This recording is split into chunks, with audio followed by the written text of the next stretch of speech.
Winter Lord, starting from the Daily Intelligence. Hey, fanfic family. So glad to see you here again to continue this incredible adventure. As always, kindly remember, this story is 100% fiction. So don't go looking for dimensional portals in your closet. All rights to this fantastic novel belong to the original author. We're just your humble narrators of epic tales. Are you enjoying the fanfic? Show it by subscribing to our YouTube channel and dropping us a like. And if you're impatient for more exclusive content, our Patreon is your happy place. Chapter 76 Support. Gibson rode on horseback, the cold wind biting at his face. Behind him, the knights marched in formation, their hooves pounding heavily. Faster. Faster, he urged in a low voice. They had been traveling for 5 days, using their battle aura to keep going, with almost no rest. He understood the importance of this operation and knew the situation at Kingayu Ridge was dire. 2 barons, a little over 100 men, against 800 snow-sworn cavalry. It would be a miracle if they could hold out for even a few days. Hurry, Gibson growled, if we're too late, we won't even be able to collect the corpses. The warhorse panted heavily, foaming at the mouth, blood splattering from its hoofs. He didn't stop, just kept charging. But when they finally reached Kingayu Ridge, the scene before him made him pause slightly. The camp was orderly, fires burned, soldiers patrolled, everything was calm and normal. No enemies. No corpses. Not even a trace of battle. What happened? Was the intelligence wrong? Gibson frowned, dismounting. He had traveled for 5 days, rushing through the night, only to witness this scene, and anger surged within him. Seeing him wearing the Duke of Edmund's coat of arms, the guards immediately stepped forward and saluted. Are you the reinforcements sent by the Duke of Edmund? Lord Calvin instructed me to take you there. Gibson nodded, suppressing his anger, and followed the guards into the main tent. Lewis stood before the battle map, his expression focused. Hearing the commotion, he turned and gave a faint smile. You must be tired from your journey. Where's the enemy? Gibson couldn't help but ask, his voice hardening. You weren't attacked?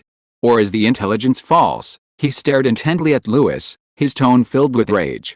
5 days and nights of travel. If it was all a deception, he simply couldn't swallow this insult. We encountered them, Lewis nodded, but it's been dealt with. Dealt with? Gibson was stunned. You mean, you wiped out all those snow-sworn wolf riders? Lewis didn't explain, only waved his hand. Come with me. The two climbed a slope and arrived at the side valley of Kingayu Ridge. As soon as they approached, a pungent stench assaulted their nostrils. Gibson frowned, instinctively covering his mouth and nose. The mist hadn't dissipated, and a pale yellow poisonous smoke permeated the valley. The stench of decay, acridity, and blood mingled together, flowing slowly in the cold wind, like an invisible venomous snake slithering and flicking its tongue. He looked down. The entire valley seemed to have been burned. Charred corpses and remains piled up into small mounds, some corroded to the point of being barely recognizable as human figures, bones exposed, like offerings thrown from hell. Gibson stood there, his pupils contracting, his throat moving, but he couldn't speak. He had imagined the most horrific battlefields, but this scene far exceeded his expectations. How did you do that? He finally spoke, his voice low and hoarse. A little trick, nothing to brag about, Lewis said nonchalantly. Gibson turned to look at him, observing the young nobleman closely for the first time. Lewis's expression was indifferent, showing neither pride nor pity. Yet, beneath his feet lay the corpses of 800 elite snow-sworn soldiers. The night wind howled, and a swift bird soared through the air. The battle report has arrived, it's Kingayu Ridge. A servant quickly handed over an envelope. Duke Edmund, draped in his military robes, stood before the map. Upon hearing the words Kingayu Ridge, his brow furrowed. Kingayu Ridge, he took the envelope, muttering, Gibson's reinforcements have only just set out, how come a letter has arrived so soon? A sense of foreboding settled in his heart. Had that pass already fallen? He sat down heavily, tore open the envelope, and quickly scanned its contents. The next instant, his expression changed drastically. From confusion to astonishment, then to shock and elation, it all took only a few seconds. 800 enemy troops, ambushed and annihilated? Magic bombs, hidden mirror, a battle resolved in minutes, he repeated to himself, as if he couldn't believe what he was seeing. The letter contained no extraneous words, only a concise report. The enemy misjudged a disguised stronghold, fell into an ambush, and were routed by multiple magic bombs in a landslide. They were then surrounded and annihilated by the Crimson Tide Knights. Not a single enemy survived. Kingai Ridge remained unscathed. And the one who led this battle was a young baron lacking practical combat experience. What an extraordinary lad, he suddenly laughed, slamming the battle report shut and ordering, "Send another 1,000 knights and 6,000 soldiers to Kingai Ridge within 8 days. Order Gibson to seal off that valley completely. Yes, also, the 9,000 men who were previously assembled should not stop, immediately turn towards Snow Eagle City and assemble." Understood. In fact, before receiving this battle report, Duke Edmund had already decided to adjust his strategy. Completely annihilating the Snow Oathbreakers within this year was impossible. Those rats were cunning, scattered, and difficult to eradicate. Several large-scale encirclements had failed to eliminate them. The army was showing signs of fatigue from continuous fighting, and with the autumn harvest approaching, the northern border needed to prepare winter food supplies. He had ordered a change in the battle strategy, abandon the full-scale advance, and concentrate forces to eliminate the remaining Snowsworn within the Imperial-controlled territory. Then, gradually compress and drive the enemy into Icy County and Snowfall County. That would be the main battlefield for next year's decisive battle. The victory at Kingai Ridge undoubtedly gave this plan a good start. "Well done, Calvin's boy," he murmured, a smile playing on his lips. Snow Eagle City had now completely become a bloodbath for the Snowsworn. The streets were filled with tattered flags and collapsed mansions. The former banquet halls were now only places for the Snowsworn to amuse themselves. Barnes lay on a bench covered with bearskin, drinking the last of his strong liquor. At his feet lay a noble woman, bound hand and foot, her eyes vacant and covered in blood. He wasn't worried about the Imperial army besieging the city. Once Kingai Ridge falls, reinforcements will pour in from the rear. He only needs to savor the victor's triumph. However, a disheveled, vacant wolf rider stumbled into the hall. Report, who let you in like that?" Barnes waved impatiently. But when he heard the news, Barnes's face instantly changed. "Kingai Ridge didn't fall, 800 brothers, all wiped out. What did you say?" He jumped to his feet, his wine glass falling to the ground. They used some strange thing. The ground cracked open. Fire. Poison gas. "Everything's gone. Are you crazy?" the rider cried and laughed, kneeling on the ground. "I saw it with my own eyes. They burned one by one, twisted. I don't want to die." "Shut up." Barnes overturned the table in front of him, cold sweat pouring down his forehead, his fingers trembling slightly. 800 wolf riders, all annihilated. How could that be? That was his self-proclaimed most elite assault force. Worse still, the best opportunity to attack had passed, and Imperial reinforcements were arriving in droves. And Kingai Ridge was notoriously easy to defend and difficult to attack. His only hope was that Binghai County could launch a large-scale offensive quickly. Otherwise, his side was doomed. Chapter 77 The End. Dust billowed on the road, and the sound of horses' hooves echoed constantly. Reinforcements arrived at Kingai Ridge in waves, and the main force of the northern frontier finally took control of the battle line. Soldiers set up camp and began constructing defensive lines around the valley entrance. Watchtowers, trenches, arrow towers, and even catapults and heavy ballistae were brought up. Within days, Kingai Ridge transformed from a simple Snowsworn outpost into a veritable bulwark of the north. The Snowsworn, of course, had no intention of retreating so easily. They brought in small elite units from the direction of Icy County, attempting night raids, arson, cutting off supplies, and some even fired cursed projectiles at the outpost. But all attempts failed. They were either discovered in advance or ambushed and annihilated. Gibson's command was flawless, his troop deployment and battle formations were impeccable. But he knew very well that the reason he was able to gain the upper hand at several crucial moments was not because of his own genius, but because of the Baron who was drinking tea in the rear. Lewis had already relinquished all tactical command duties after Gibson took over. He had already accomplished enough, further merit would only be icing on the cake, so it was better to preserve his strength. He lived in a separate tent in the rear camp, basking in the sun during the day and brewing tea and writing reports at night, adopting a retirement-like mentality. Of course, he wasn't completely resting. He would subtly offer Gibson suggestions based on the daily intelligence system. For example, once, when Gibson was fretting about the enemy's whereabouts, Lewis suddenly pointed to the map and said, "The enemy might be using this mountain path these next few days." "How do you know?" Intuition. Sure enough, that night, A small enemy squad of 200 men came along that path, only to be ambushed and wiped out before even reaching the main battle line. After that, Lewis would occasionally remind Gibson of the enemy's tactics. Every time, it came true, as if he had gained supernatural insight, seeing everything about the enemy. Gibson couldn't suppress his growing respect. In his mind, Lewis was already a war genius with extraordinary talent. Conqueror Ridge gradually stabilized. The Snow Oath warriors were short-handed, and their offensive grew weaker and weaker. The final assault was routed by the Imperial Army before they could even form a proper formation. They were unwilling to accept defeat, but powerless, forced to retreat slowly northwards.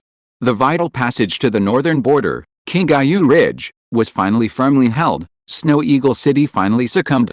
After a month of siege, the Snow Oath soldiers were starving, emaciated, and weak in their limbs.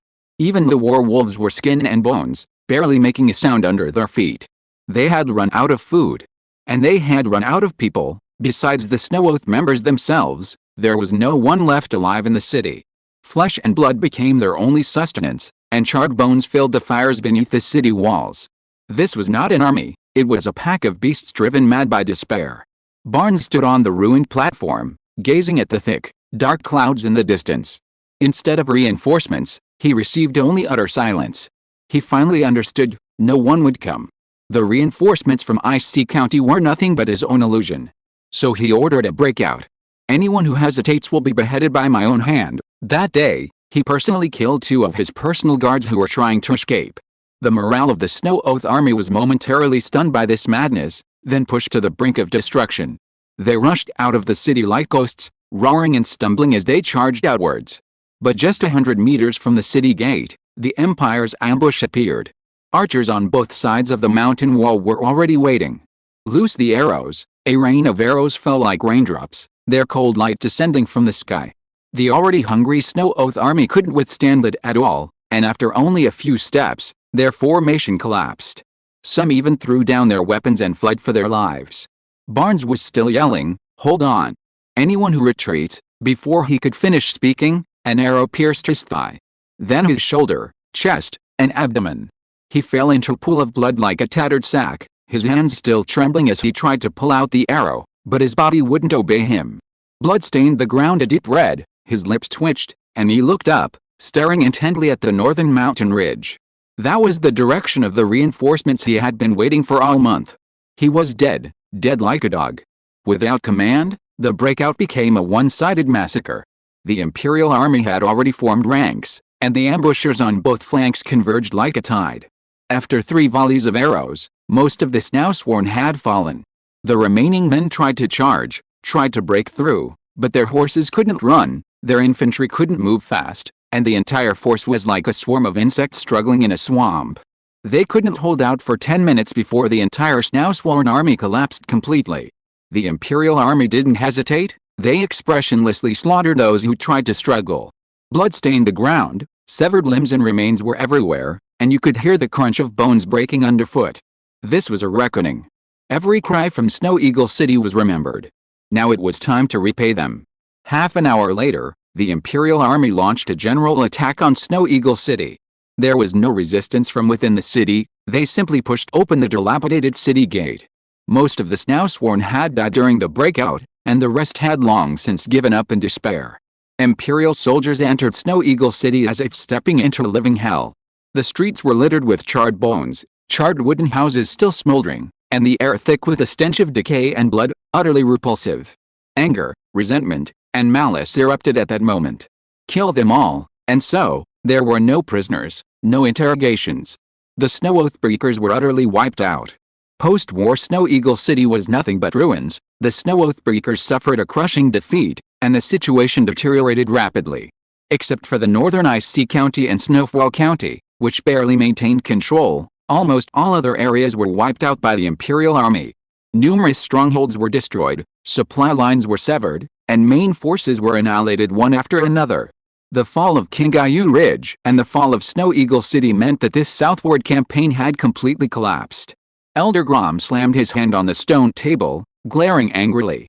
"I warned you long ago not to be so arrogant." That northern barbarian witch, "Shut up," Hero stood before the statue, his tone grim. "You're right, They're too difficult to deal with, so now we need to speed things up. What do you want to do? Grom felt a chill run down his spine. Everything can be resolved once the ancient god of the frost abyss awakens, Hero said softly. He raised his hand, and his guards immediately surged forward. Grom's eyes widened, and he struggled before being forcefully pinned down. Stop. I'm an elder, no one responded. He was hung upside down on the cold altar, surrounded by several bound prisoners. The sacrifice began. Blood slowly flowed from their 7 orifices, as if drawn away by some unseen force, dripping into the altar's stone slab. Their skin withered, their bones twisted, until only a pile of broken bones remained. A muffled rumble came from the ground, as if something was awakening. Chapter 78 Rewarding Meritorious Service. The flames of war in the north finally subsided slightly in the autumn wind. With the Imperial Army advancing step by step, Duke Edmund had achieved his strategic objectives, clearing out the remaining Snowsworn from Imperial-controlled territories, stabilizing the northern defenses, and gradually driving the enemy to icy and snowfall counties. Those 2 counties would become the main battlefields for next year's decisive battle. Now was the time to summarize the results and reward those who had distinguished themselves. All dukes, generals, and noble lords gathered in Frostspear City, marking a temporary end to this 2 to 3 month war. Lewis arrived in Frostspear City a day earlier than scheduled. Upon entering the city, he was immediately summoned to the council hall in the main castle. This was his second meeting with Duke Edmund. The last time was half a year ago, when he came here to register his territory information, going through the motions. At that time, Edmund had only given him a perfunctory reception. His assessment of this young nobleman was merely that of a somewhat ambitious little fellow, only slightly better than those useless sons of the South. But this time, the atmosphere was completely different. Even though the boy before him hadn't changed in appearance, his cultivation level remained low. But as he stepped into the hall, Edmund smiled with satisfaction. Well done, King Ayu Ridge. He walked up to Lewis himself and patted him on the shoulder, a gesture he rarely made. Normally, he only did this to the Legion commander or his trusted advisors. Leading over 100 knights, a night raid on a key pass, annihilating 800 wolf riders, those were the elite of the Snowsworn. Luring the enemy, setting an ambush, using magic bombs, collapsing mountains, your tricks were ruthless, kid, he added with a hint of amusement. This is nothing like something someone your age should be doing. Faced with his praise, Lewis showed no excitement, nor did he display the arrogance typical of youth.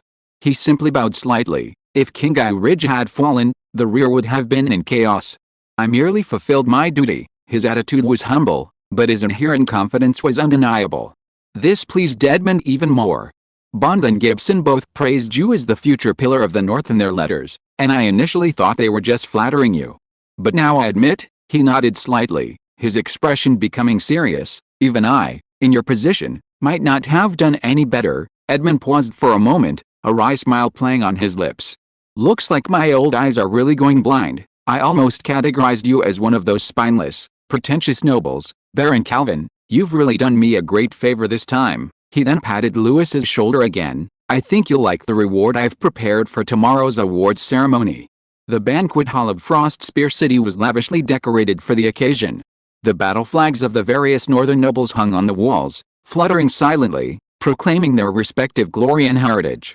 The horns sounded, and the hall doors slowly opened. Silver-armored knights marched in from outside, their steps echoing through the hall, pushing the atmosphere to its peak with a chilling rhythm.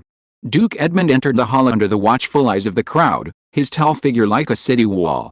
He slowly walked up to the main stage, and everyone spontaneously rose to their feet in respect.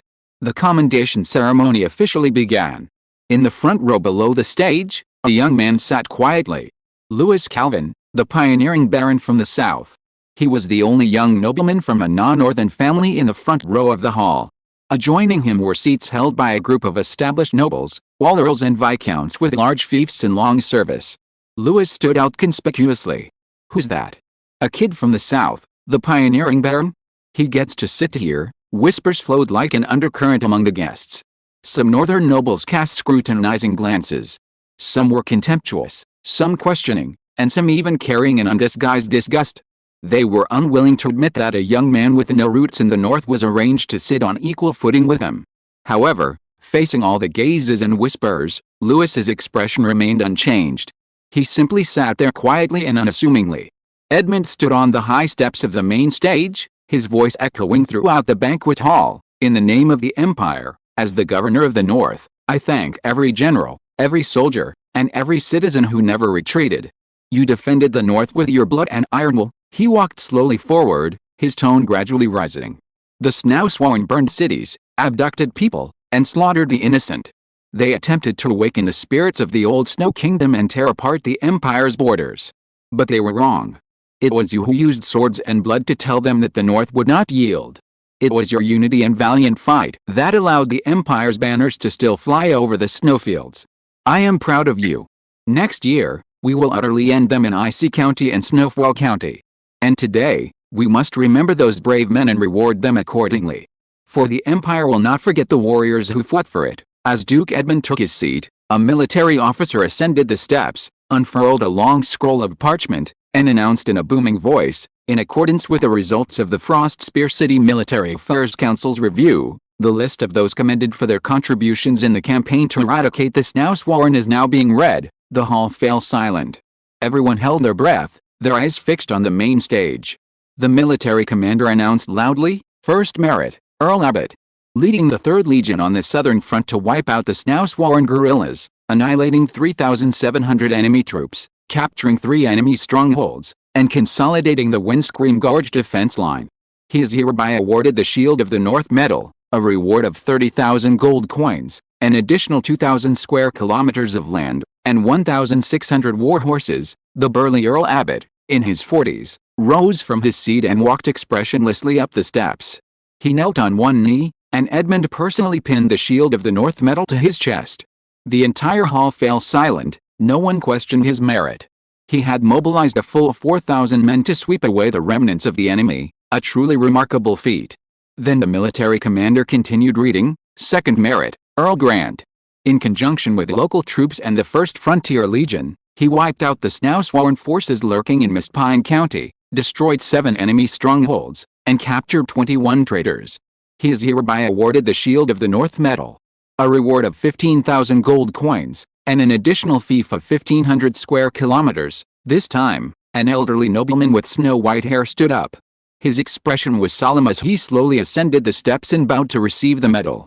He held immense prestige in the North, and in this battle, he personally mobilized the forces of an entire county, stabilizing the Northwestern Front. Both in terms of qualifications and achievements, his ascent to this position was entirely deserved.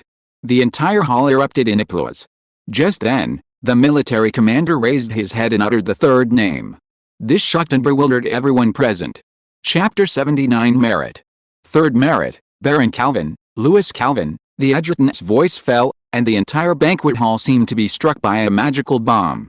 The solemn atmosphere shattered, and whispers spread like an avalanche, instantly engulfing the entire hall. Him. Are you kidding me? How old is he? 18? 19? He gets a 3rd merit, did he? Pull some strings. Don't forget his surname is Calvin, one of the 8 great families of the Empire, a Southerner, barely established in the North for half a year, and he's already got a medal? Who believes that? A conspiracy. It must be a conspiracy. Even though no one spoke openly, the suspicion and hostility in their eyes were like a rain of arrows, aimed at Louis, who sat in the front row. However, the young man remained calm and composed. Until a furious shout rang out in the hall. Silence. It was Duke Edmund's voice. All the whispers and murmurs immediately ceased. But he didn't say another word, only slightly raising his hand, signaling the military officer beside him to continue. The military commander cleared his throat, unfurled the battle record scroll, and read aloud, Baron Calvin, ordered to scout Kingayu Ridge, discovered the enemy's movements and launched a preemptive strike. He secretly marched 50 li under cover of night, leading 130 knights to capture the enemy stronghold and seize Kingayu Ridge.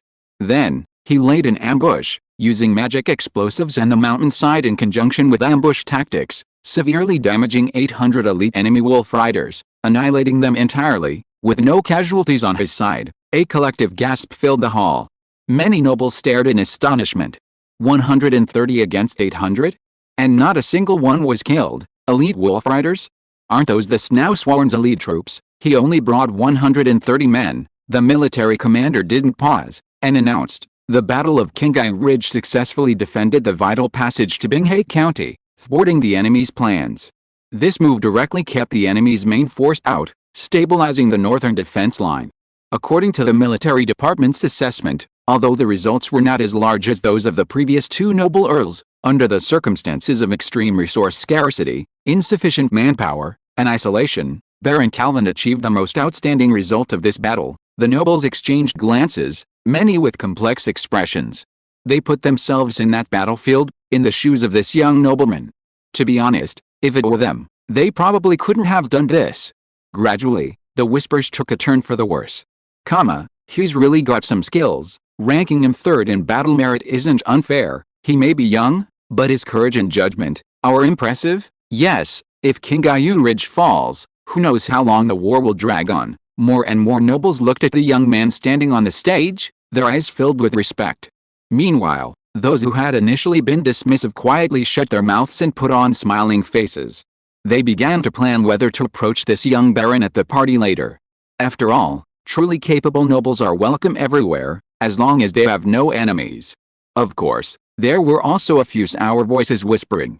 HMPH, in the end, it's just good luck, a young nobleman sneered softly. If I had this opportunity, I might have fought even better. But before he could finish speaking, a gray-haired count beside him gave him a cold look. Stop bragging. Do you dare lead your 100 men to charge against the Snow Oathbreakers? The young nobleman blushed and dared not speak again.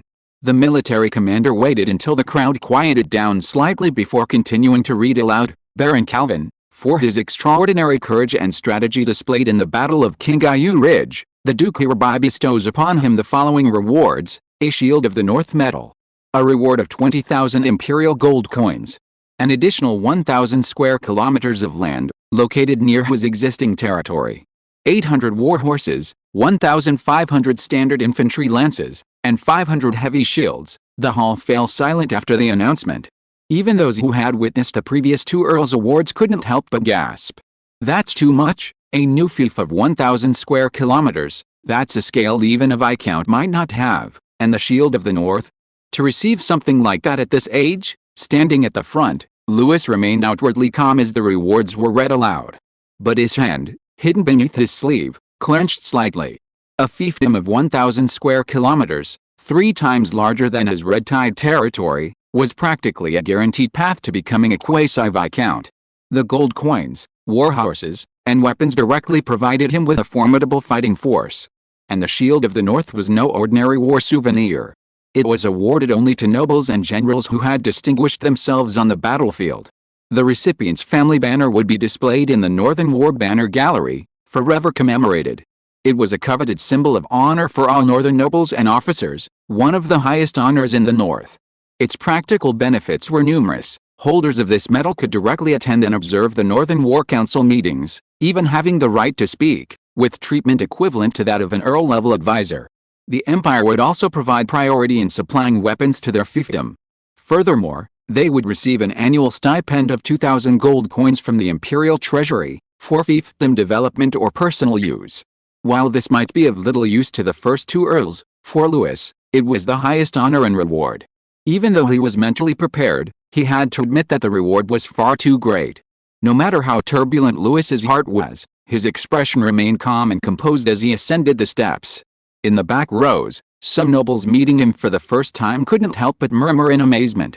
So young? He looks even younger than my youngest son. How did he do that? Lord John, sitting in the front row, listened to these whispers, a hint of pride on his face. Baron Calvin is 19 this year. The expressions of the crowd subtly changed.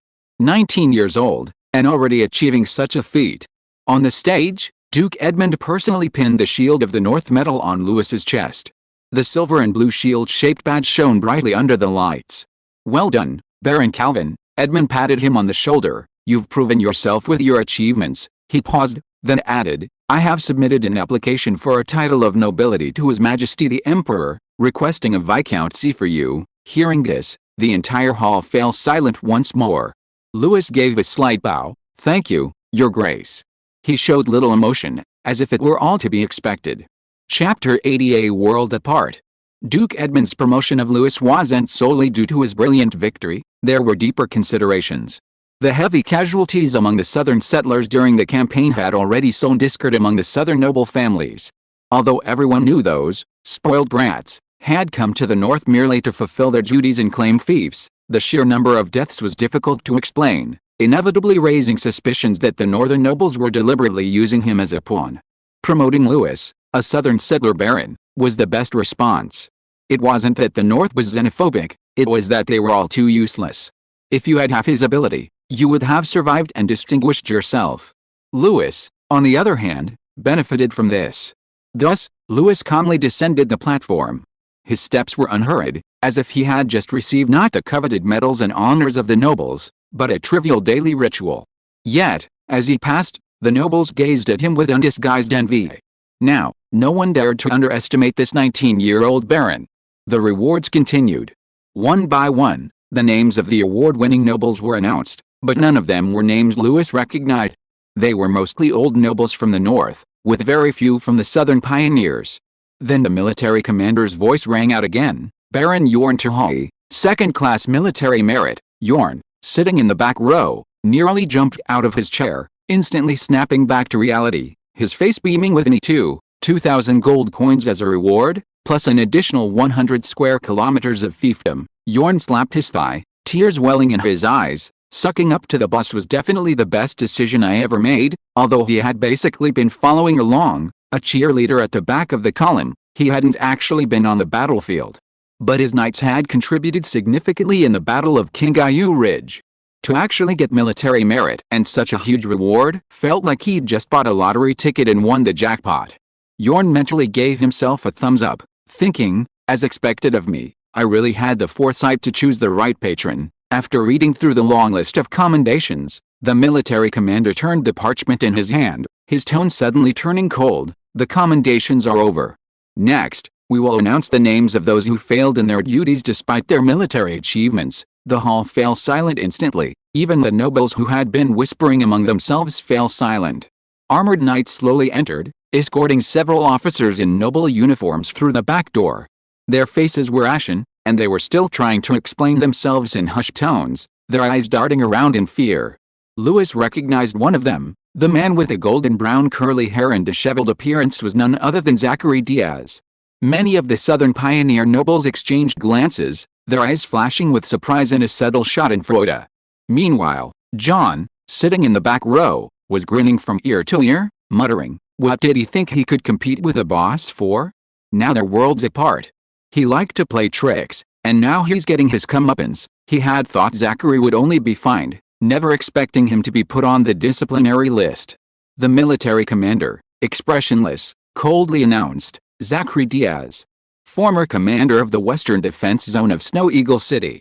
On the day the war broke out, he deserted his post, abandoning the city and fleeing. After joint verification by the Military Discipline Department, this is confirmed, his crime is unforgivable, and he is sentenced to death. As soon as the words were spoken, Zachary struggled violently, staggering backward, his eyes filled with fear and despair. No. I didn't desert. I retreated tactically. My father is Duke Diaz. I am a member of one of the 8 great families. Don't kill me. I'm willing to pay the fine. I'm willing. Before he could finish speaking, a heavy slap landed on his face, knocking him to the ground, blood seeping from the corner of his mouth. The people below sneered in low voices. Think you're still in the South? That doesn't work anymore. The 8 great families? They're nothing in the North. A deserter. At least he'll die to save face for his family. Zachary continued to howl and cry as he was dragged away, his voice filled with utter collapse. His once proud and handsome face was now twisted like a ravenous dog, devoid of any aristocratic dignity. Louis, in the front row, simply watched the scene silently. He sat ramrod straight, the shield of the North, a symbol of honor, adorning his chest. 2 pioneering nobles from the 8 great noble families of Snow Peak County. One was being led to the execution ground, crying and begging for mercy. The other was being personally awarded his medal, crowned with glory. A world of difference. Finally, Duke Edmund stepped onto the platform. Let me say a few more words. We did very well in this battle. Next year, we will go even further, no longer passively defending. The North will actively attack the Snowsworn strongholds. His voice was not loud, but unwavering. The Snowsworn must be utterly annihilated. Your merits have been recorded. Next time, I want to see more names, to write them in the register of merit." His words were met with a resounding roar of applause. The post-war victory celebration officially concluded. Lewis did not leave Frostspear City immediately, for there was a banquet that evening. Making connections with other nobles was also essential for him. His foundation in the north was far too weak, and he needed to seize this opportunity to cultivate relationships with more useful nobles. For a young nobleman who had just achieved great merit, tonight was destined to be anything but peaceful. Sure enough, the banquet had barely begun, and before Lewis could even pick up his glass, he was surrounded. The first to approach was a well-dressed, middle-aged nobleman with neatly trimmed sideburns. Judging from his accent, he was clearly a pioneering noble from the southwest of the empire. He said with a hint of familiarity, "Duke Calvin's son, indeed, like father, like son. To achieve such merit in the north is truly admirable." He then introduced himself as a pioneering baron from a minor noble family in the southwest. Like Lewis, he was among the first noble scions to respond to the pioneering decree and come to the north. "To be honest, we southerners aren't having an easy time here," he said in a low voice. "If you would be willing to lead us, sir, we will certainly not let you down." The phrase "lead us" sounded almost like a plea, his tone tinged with eagerness and a hint of flattery. Lewis remained outwardly calm, but a slight thought stirred within him. He wasn't oblivious to the baron's implication. Southerners needed to band together, and Lewis should be the leader. Frankly, the idea was tempting. But he had only just gained a foothold, and forming cliques too early would only invite suspicion. Not to mention, he knew nothing about the baron's family background, his own strength, or his character. "You flatter me. The war in the north is far from over, we are all in the same boat," Lewis said with a smile, raising his glass, responding impeccably. "If the opportunity arises, I will certainly work with you all to develop our situation." It sounded enthusiastic, but offered no real promise. The middle-aged baron wanted to say something more, but before he could even open his mouth or steady his wineglass, other nobles began to surge forward. Chapter 81 The Banquet. The baron was about to say something more, but was interrupted halfway through his sentence. "Lord Lewis," a cheerful voice suddenly broke in. A young nobleman, beaming, approached, his face full of obsequiousness. "You are now my greatest idol in the north." Before he finished speaking, another man squeezed in, a middle-aged nobleman in a brocade robe with slicked back hair. "Would you do me the honor of visiting my territory someday? We'll certainly prepare the finest wine and the tenderest roasted deer leg." Then, as if a dam had been breached, even more people surged forward. One by one, with ingratiating smiles and wineglasses in hand, they surrounded Lewis, exchanging pleasantries, offering toasts, and presenting their calling cards. The southwestern baron could only watch helplessly as he was pushed aside by the crowd, his expression somewhat embarrassed. Lewis, however, maintained his impeccable smile, responding to the greetings while mindfully maintaining appropriate distance from everyone else. "Thank you for the compliment. I will certainly pay you a visit when I have the opportunity." "You flatter me, sir. I have long admired your brilliance." Every word was impeccable, neither too close nor too distant. But there were simply too many people, and no matter how calm and composed he was quickly becoming overwhelmed. Just then, a neatly dressed attendant quietly approached and whispered in his ear, "Lord Lewis, His Excellency the Duke requests your presence." "Excuse me." Lewis seized the opportunity and gracefully took his leave. Thus, amidst the envious gazes of the crowd, he was led by the attendant out of the banquet hall and toward the Duke's drawing room. Duke Edmund was already seated there, with a dozen or so nobles of considerable presence beside him. "Lewis, let me introduce you to a few of them," the Duke began with a smile, introducing them one by one to Lewis. "This is Earl Abbot, this is Earl Grant." Each of them was quite famous in the north. These people must be the celestial dragons of the north. "The Calvin family's offspring are indeed no ordinary men," Abbot said with a hint of commentary from the outset. "There are many capable warriors these days, but few are as outstanding as you. You really took down a snow-sworn outpost with just over 100 men." Earl Grant chimed in. Lewis calmly replied, "It was mainly good luck. I dare not claim credit." You know how to talk," Earl Grant scoffed. "Much better than some greenhorns who start telling stories after a battle." Duke Edmund observed this with even greater satisfaction.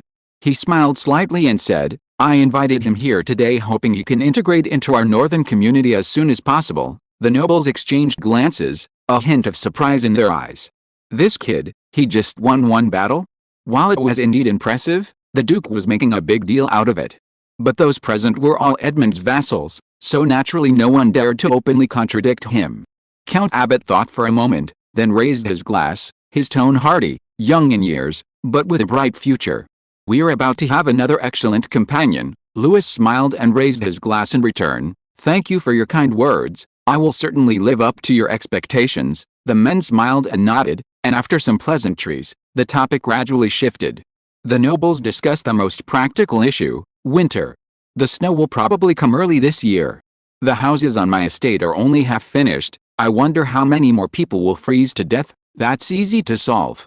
We can just buy more slaves from the south in the spring, but slaves are getting more and more expensive. I'm afraid we won't be able to afford them later." "Ha ha ha, we can always capture some barbarians from the north." "That won't work. Barbarians are hard to manage." The nobles chatted away, treating a serious issue as if discussing domesticated livestock. Lewis didn't interrupt, just listened quietly, his expression growing increasingly gloomy. He, too, couldn't escape the problem of winter. The victory at Kingai Ridge brought him new land, which certainly pleased him. But behind this reward lay 3 times the territory, several times the number of people, and countless problems.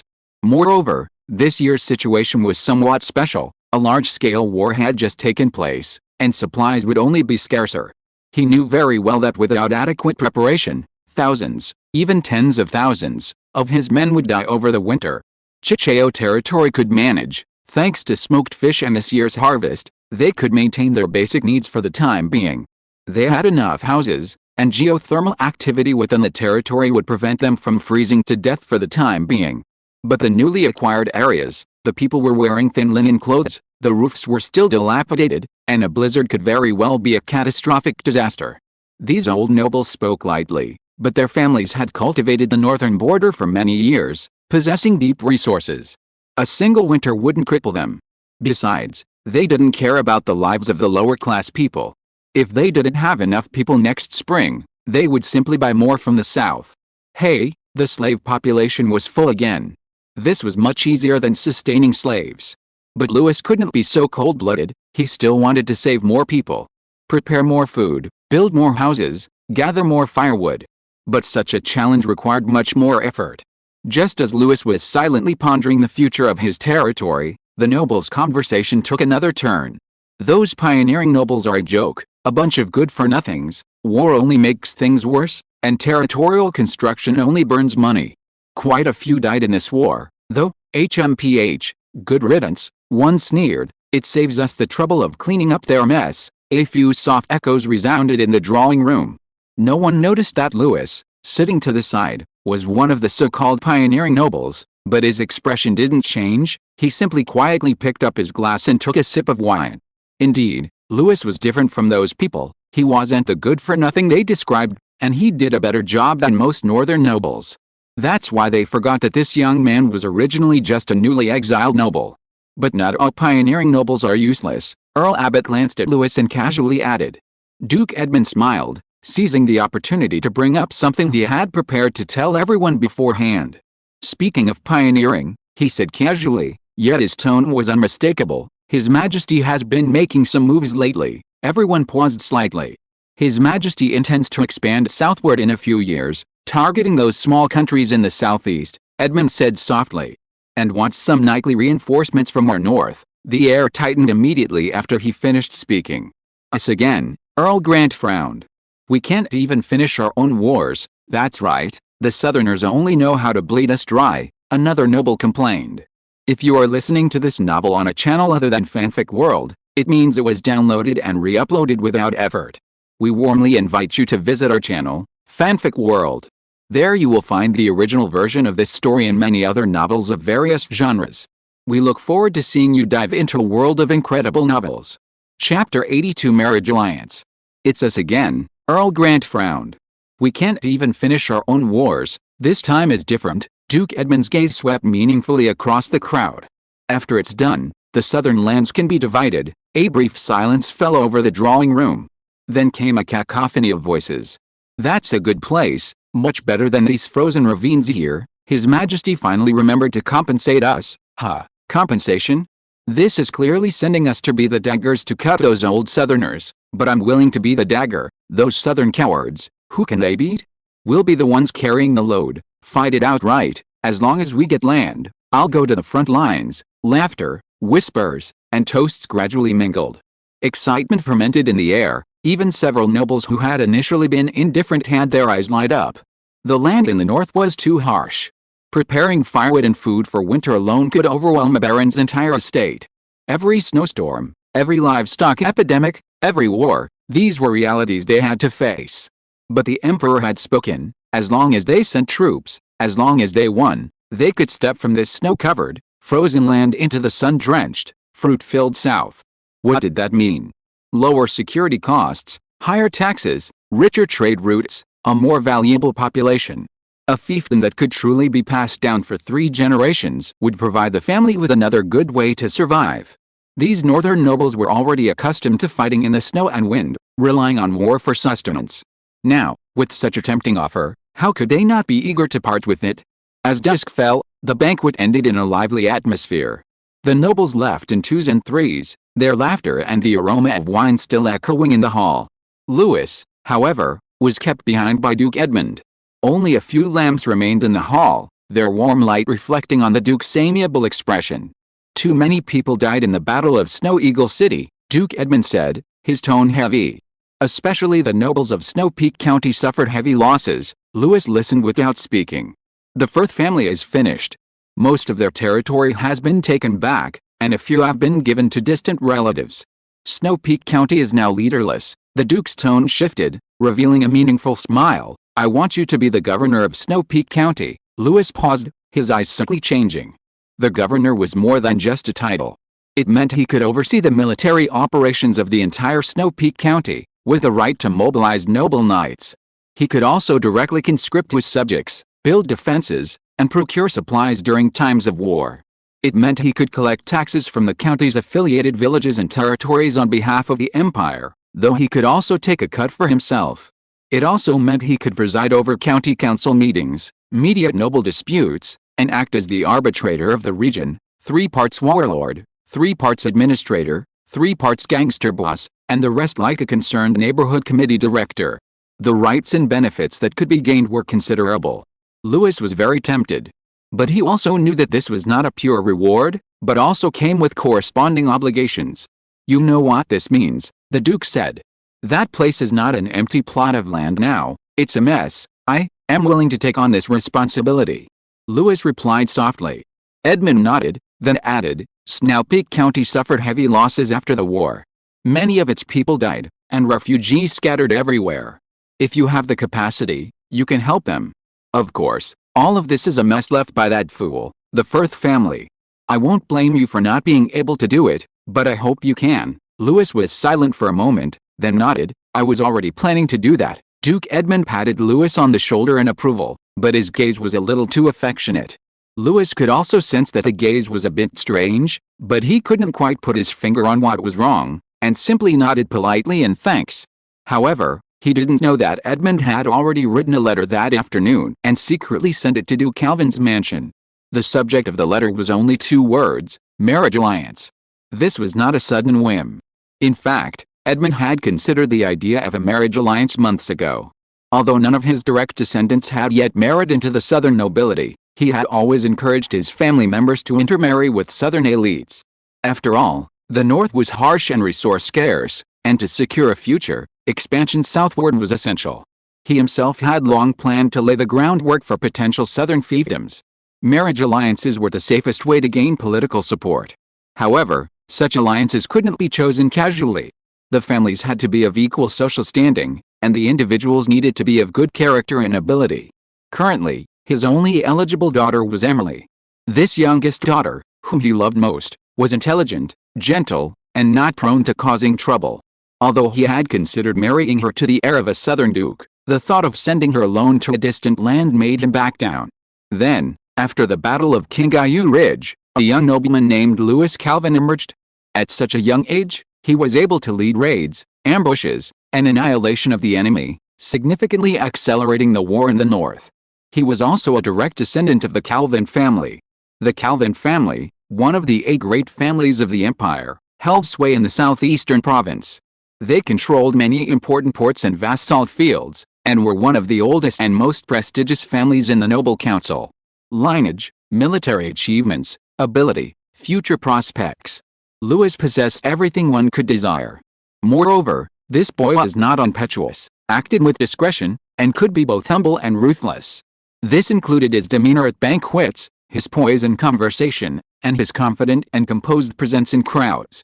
Furthermore, the secret letters from Bond and Gibson mentioned his exceptional strategic acumen, predicting a future of greatness. Most importantly, Louis's territory was only a few days' journey from Frostspear City, allowing him to return easily even if his daughter suffered mistreatment. The Calvin family, for their own benefit, would likely agree to the marriage. Thus, the marriage proposal was sent to the southeastern province. Duke Calvin, as usual, woke up promptly at 6 in the morning. He then performed his morning exercise routine, which he had maintained for 20 years, while also contributing to the family's prosperity. After washing up and changing, he strolled leisurely into his study. The butler silently presented a new mountain of letters. Duke Calvin flipped through them, then suddenly stopped. He picked out a letter sealed with dark blue wax, its handwriting bold and clear. Edmund? Who is that? He squinted at the signature, confirming it wasn't some third-rate nobleman's mistake. He finally determined it was from Duke Edmund, the governor of the North. That Duke of the North? Why is he suddenly writing to me? Although he and Edmund were both heads of the 8 great families of the empire, they rarely interacted. Filled with questions, he opened the letter. A marriage alliance. Duke Calvin nearly spat his tea onto the letter. Chapter 83, the third letter from the North. Duke Calvin unfolded the letter, glanced at it for a few lines, and his gaze stopped on 2 words. Marriage alliance, huh? He nearly spat out his tea. Who? Married to whom? His eyes darted down the page rapidly, reading 10 lines at a time, until they landed on that line. The third daughter, Emily Edmund, is betrothed to Louis Calvin. He froze. He remembered Louis. His initial impression of him was that he was untalented, unambitious, a typical idle noble sign. That's why he'd been sent to the North, a waste of his talent, since he wasn't intended to inherit anything. Later, the old butler, Bradley, mentioned in his letters several times that Louis had managed that chaotic corner of the North very well. He'd even found a magic marrow mine there, trading with the family every month for a substantial, stable income. He was satisfied with this and casually allocated some resources to help Louis establish himself in the North. Worth nurturing, that was his thought at the time, but that was all. He was busy with other matters afterward and didn't pay much attention. In his mind, Louis was always the kind of child who could be used but wasn't a core member. Just a side pawn. He never expected that now, Duke Edmund would specifically request a marriage proposal from him, wanting to marry his precious daughter to him. This was no ordinary move. Something definitely happened that I don't know about. He immediately summoned the butler. Is there any letter about Louis? Yes, sir. The butler calmly and precisely pulled one from the thick stack of letters, handing it over with both hands. This just arrived today, he added. Duke Calvin took the letter, tore open the seal, unfolded the pages, and frowned as he read. The letter mainly consisted of Louis reporting on his recent activities. The first sentence made his eyelids twitch. Ordered to scout Kingayu Ridge, I secretly marched 50 miles at night, leading 130 knights to capture a key enemy stronghold. What followed was even more shocking than what he had read. Ambush and annihilation of 800 elite enemy wolf riders, with no casualties on our side. The flood of information nearly made his eyes pop out of their sockets. What? A night raid of 50 miles? Leading 130 riders to wipe out 800 elites, and all of them survived? What kind of military genius is this? He was even awarded the Shield of the North, granted an additional 1,000 square kilometers of land, and promoted to governor of Snow Peak County, a governor at the age of 19. The Duke gently folded the letter, leaned back in his chair, and pondered. This was beyond just good or worthy of attention. This can't be fabricated, can it? He asked in a low voice, as if questioning the contents of the letter. But he quickly calmed down. Even if Louis had the guts, Duke Edmund wouldn't play along. These military achievements could be easily verified. Only 19 years old, with limited resources from his family, yet he managed to turn the North upside down and become a governor. Duke Calvin admitted that he had indeed misjudged him. He suddenly remembered that Louis had always been a bit too quiet. Unlike other children who vied fiercely for opportunities, he was always a step behind, very obedient, as if he had no desires whatsoever. At the time, he thought the boy lacked ambition, but now, looking back, maybe he was faking it. Feeling he had no chance of inheriting the title, he deliberately pretended to be mediocre, wanting to escape the southeast province early on, avoid the struggles between his siblings, and ascend to the north. Although he can't compare to his two older brothers, he can't be left on the fringes any longer. He glanced at the letter from Duke Edmund on the table, his expression gradually becoming serious. He began to assess the pros and cons of this marriage alliance. Edmund was known as the Lord of the North, practically an emperor among the northern nobles, the unshakable core of the entire North. Although Louis had previously been just a peripheral member of the Calvin family, thanks to his military achievements in the North, he already possessed a real fiefdom and a Medal of the Shield of the North. More importantly, he was now the governor of Snowpeak County, in the North. This was already a considerable force, enough to serve as the family's representative in the North. If this marriage goes through, Duke Calvin narrowed his eyes, it will be a fallback plan for the Calvin family in the North. The Calvin family in his southeastern province was wealthy, but the situation in recent years had been far from optimistic. The imperial court had overreached. They heavily relied on cronies, promoted new nobles, and constantly sent more meritorious nobles and bureaucrats to the southeastern border, not to mention the repeated audits and tax increases. Nominally, it was about balancing power, but in reality, it was about seizing land, people, and profits. The goal was simple: to evict the powerful families. Over at the port, in recent years, we've had to give up 30% of our profits to support the new elites in the capital, Duke Calvin sneered. He, the powerful figure in the southeast, had been losing a piece of his wealth every year recently. If they could connect with this clean stream in the north, perhaps they could have more escape routes before the situation changed. As for the Edmund family, while they also wanted to extend their influence to the south, they didn't want to be completely drawn into the power struggles at the heart of the empire. A marriage alliance was a good solution. Moreover, both families were among the 8 great families, a perfect match. Duke Calvin nodded slightly. The only downside was that the emperor wouldn't like it. He disliked any connection between the 8 great families. The current emperor, however, possessed immense prestige and ruthless methods, having utterly decimated the 8 families. Even if they joined forces, they couldn't shake him in the slightest. Therefore, they were all enduring, all waiting. Waiting for the aging emperor to pass away naturally, waiting for the next emperor. Ideally, a more easily manipulated, more willing to compromise heir would ascend the throne. And that day seemed not far off. He closed his eyes, recalling his last audience with the emperor in the capital. It was a frail, aged body sitting on a golden throne. He was 87 years old then, and wouldn't last much longer. As for the heir, each one was more incompetent than the last. The only one widely favored, the third prince, was a prodigy, a skilled military commander, and enjoyed immense popularity among the people. Yet, half a year ago, while inspecting his territory, he accidentally fell into a cesspool and drowned on the spot. Duke Calvin gave a soft snort, his eyes utterly cold. A peak-level knight would accidentally fall into a cesspool. What a joke. This is assassination, this is humiliation. Openly, in front of the entire world, humiliating the royal family, humiliating the emperor. This is probably something an old noble family did to get revenge on the emperor. Of course, it's not without consequences. In the past 6 months, the emperor has been ruling more frequently, promoting his own confidants, new nobles, and loyal ministers from established civil service families. His wariness of the old noble families has reached its peak. So even a simple marriage proposal could trigger suspicion. This matter must be handled with utmost care. He sat back in his chair, took out a letter, and dipped it in ink. Chapter 84. I'm getting married? Duke Calvin sat at his desk, pen at the end, a freshly written letter before him.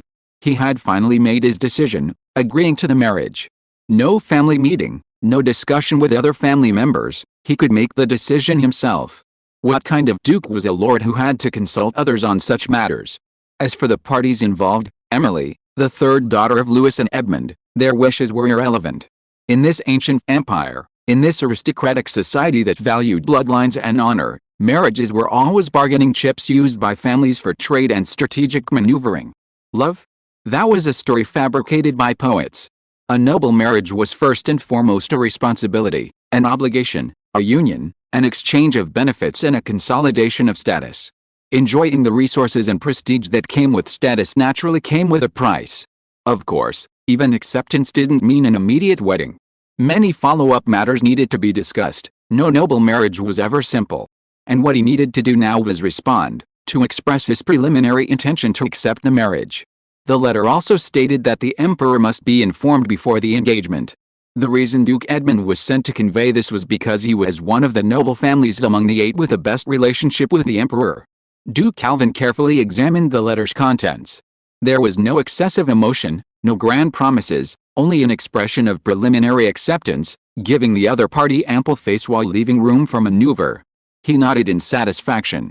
Send it. Calvin folded the letter and sealed it in a red envelope bearing the family crest. Understood, the butler replied. After sending the letter, Duke Calvin did not immediately rise.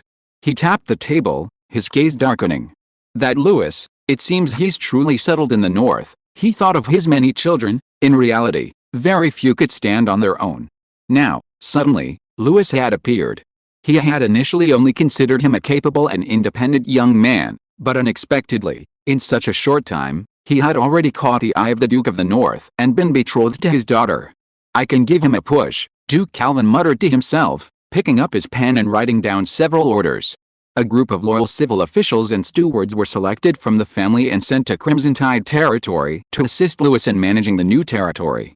Supplies were allocated to support the Northern Territory, prioritizing food, clothing, and winter medicine to prepare for the winter. 10 elite knights, 30 regular knights, and 100 apprentice knights were dispatched to supplement Louis's forces. Within the family, Louis's authority was upgraded from level 5 to level 2, significantly increasing his control over resources. Louis was officially appointed as the Calvin family's representative in the Northern Territory, granting him the authority to represent the Calvin family there. He handed the written document to his steward. Arrange these as well. Yes, sir. Louis woke up in his tent, sunlight streaming through the tent flaps onto his face. He rubbed his eyes. After the banquet a few days ago, he hadn't lingered in Frostspear City. He had drunk his fill of the post-war feast, received his rewards, and performed all the proper courtesies.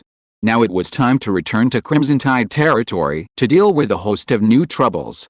Of course. The first thing Louis did upon waking was, as always, to open the daily intelligence system. A pale blue system screen appeared before his eyes. He glanced at it, and nearly sat bolt upright in bed. 1. Duke Calvin has accepted Duke Edmund's proposal for a marriage alliance between Louis Calvin and Emily Edmund. Huh? He stared at the message for a full 3 seconds. Me? Getting married? Although he had long known that as a nobleman, he would eventually face a political marriage for the sake of his family's interests, he hadn't expected it to come so soon. But thinking about it carefully, he was almost 20 and still unmarried, which was a bit late. He had thought Duke Calvin had forgotten about it. He just hadn't expected it to be a marriage alliance with Duke Edmund's daughter. No wonder the Duke's gaze at the banquet was strange. It wasn't the gaze one gives a general. He was sizing up his son-in-law. Thinking of that burly man with 2 scars on his face and a rather intimidating smile, Louis's lips twitched. Hopefully, his daughter doesn't look like him. Fortunately, this world didn't emphasize monogamy. A harem was possible. Then he looked at the second intelligence report. 2. Duke Calvin's 14th son will be born in 7 days. Louis was silent for 2 seconds, then sighed helplessly. They'll really have a lot of children. He couldn't help but rub his forehead, wondering how many children this was. 20-something? Or 30-something? He suddenly couldn't count them all. If they keep having these, they could easily form a Calvin royal guard. No, even a legion might be possible. Louis thought of his younger brothers, whom he had never met and whose names he couldn't even remember. He couldn't help but imagine the scene of a future family meeting, with Calvin's young masters and princesses sitting on both sides of a long table, more and more than one, so many seats that the meeting hall would have to be expanded. Perhaps one day he might even witness a scene of 99 brothers vying for the throne. But that had little to do with him anymore. Now he had established his own household in the north, and it was impossible for him to compete for the almost hopeless ducal title, nor could his other brothers take away his fiefdom. The only one he still kept in touch with was his half-sister Rachel. Louis would occasionally send her updates to let her know he was safe. She had married a viscount in the southeast a few years ago, who was also a vassal of Duke Calvin. Before Louis came to the north, Rachel had secretly sent him a considerable amount of money and supplies. Louis had always remembered this kindness and would repay it one day. After a moment of quiet self-deprecation, Louis continued to check the third intelligence report. 3. Several frost-maned tundra rabbits appeared 5,000 meters northwest of the camp, foraging for food. He was startled, then his eyes widened, and he sprang from his bed. Frost-maned tundra rabbits were among the most elusive magical beasts of the northern wasteland. Small in size, yet incredibly agile and silent. Most importantly, they had 3 clusters of rare ice moss fruits growing on their backs. These were extremely rare combat supplements. Cooking and eating them could directly enhance a knight's fighting spirit. For Louis, who was now only one step away from becoming an elite knight, this was like a godsend. Without hesitation, he donned his cloak and summoned several knights. "Let's go hunting." Hunting so early in the morning? The knights were completely bewildered. However, these knights now obeyed Louis's orders unconditionally. So they immediately rode off with Louis, heading northwest. Chapter 85 Frosty Maned Tundra Rabbit. The air in the early autumn north was dry and cold. Low bushes and yellowing grass swayed gently in the wind, and several war horses galloped past. For magical beasts like the frost-maned tundra rabbit, which weren't particularly aggressive but were extremely fast, too many riders would only alert them. Therefore, Louis had only brought 7 knights with him on this hunt. For these knights, the distance of 5,000 meters was just a few minutes' journey. Before long, the group, led by Louis, arrived at the location indicated by the intelligence. "There are magical beasts over there," the elite knight at the front suddenly stopped and whispered. "Grayish-brown fur, blue-gray fruit. Frost-maned tundra rabbits, at least 3. Upon hearing this, Louis immediately waved his hand. "Stop." The group immediately reined in their horses, led them behind some bushes, tied them up, and then dismounted silently. "Don't make a sound," Louis whispered. "These rabbits have extremely keen hearing." Thus, the 7 knights moved with the steady, silent steps of cheetahs, quickly reaching the higher rocks. Louis crouched down, resting his hand on a rock, his gaze peering through a crack into the distance. There, amidst a hillside still covered in lush grass, 3 grayish-brown frost-maned tundra rabbits were cautiously foraging. Their short ears were erect, their hind legs lightly pushing off the ground, their limbs covered in thick fur, moving silently across the dry, hard mud. Most striking were the 3 clumps of ice moss fruit hanging from their backs, emitting a faint bluish-gray sheen, trembling gently in the early autumn sunlight. "Adult rabbits, with fruit," Louis murmured, a flicker of excitement in his eyes. Thanks to nature's gift, ice moss fruit could enhance a knight's battle aura, a godsend for him as he approached his breakthrough. However, frost-maned tundra rabbits were far more alert than ordinary wild beasts. They never moved in a straight line, always preferring to move slowly against the wind to sniff out danger. They also always avoided areas exposed to sunlight, hiding in the sparse shadows of grass and behind rocks. Even the slightest rustle of a leaf could startle them, causing them to flee at breakneck speed. This made the hunt a test of endurance, not courage. "If we approach rashly, we'll surely miss our target," Louis whispered. "Prepare to lay a bait line." "Yes, sir." The knights took out pre-prepared cloud moss powder from their pouches. This was a processed moss spice, highly favored by some herbivorous magical beasts, including the frost-maned tundra rabbit. Louis always carried some with him on his trips, specifically for moments like this. Following the direction the 3 rabbits were moving, the knights carefully scattered a winding bait line on the ground. This bait line eventually led to a slightly sunken natural depression. The dense grass there provided ample cover, making it an ideal ambush site. "Square into groups, surround the depression, and wait for them to approach," Louis commanded. All that remained was to wait, as time slowly passed until the sunlight began to slant. Sure enough, the frost-maned tundra rabbits were slowly guided forward, cautiously sniffing the lingering moss scent on the ground, occasionally pawing at the loose grass with their front paws. Finally moving. "Get ready," Louis's eyes gleamed. 3, 2, 1. Now, hunting nets were quickly thrown out from all directions, blocking the rabbits' escape routes. Then, several silver needles flashed, plop, plop, piercing the rabbits' backs. The prey initially tried to struggle and jump, but the numbing liquid quickly took effect, causing their bodies to go limp and collapse on the spot. "All taken," Louis breathed a sigh of relief. Although it took a little longer, the harvest was definitely worth it. 3 frost-maned moss rabbits, 9 clusters of ice moss fruits. Louis stepped forward, his gaze falling on the blue-gray ice moss fruits on the rabbits' backs. The fruits looked like some kind of berry formed from frost, their color almost like ice crystals, with a light white frost on their skin. But in reality, they were connected to flesh and blood, clearly not plant structures, but products of special energy within magical beasts. Calling them fruits, they're more like flesh and blood that has grown. He reached out and touched one of the clusters. It was cool and elastic, as if it contained some kind of pulsating, weak power. Truly a wondrous thing. The energy of this ice moss fruit is extremely concentrated. For a knight who has reached a bottleneck, it's like igniting a fuse for explosives. Take it to the camp and have the cook make it into soup, Lewis ordered. Yes, a knight immediately withdrew with the spoils. Soon night fell, and only the crackling of the campfire remained. Rabbit soup is here. Lewis sat cross-legged in the tent, taking the steaming rabbit soup from the cook. The soup was almost ice blue, shimmering faintly in the firelight, with a few fine fragments of ice moss fruit floating on the surface. He sniffed it. It had a strange aroma somewhere between frost and herbs, with a faint hint of wild animal blood, but it wasn't unpleasant. He took a small sip. The soup melted in his mouth, with a slight sweetness. But the next instant, the coldness turned into heat, and a surge of energy rushed from his throat into his limbs like a tidal wave. Lewis's eyes narrowed, and he quickly gulped down the entire bowl. He then immediately sat cross-legged, placed the wooden bowl aside, and closed his eyes to practice tidal breathing. At this moment, his battle aura surged like a tide, constantly expanding, churning, and crashing against a final barrier preventing him from becoming an elite knight. 1 wave, 2 waves, 3 waves. The energy within him grew increasingly intense, his bones trembled slightly, and his muscles throbbed as if burning. Suddenly, an invisible barrier was violently breached. Thump! His battle aura burst forth like a flood, surging from his heart and racing through his blood vessels. Breakthrough. Initial level elite knight. Lewis opened his eyes, slowly exhaling a breath of white air, his breathing finally stabilizing.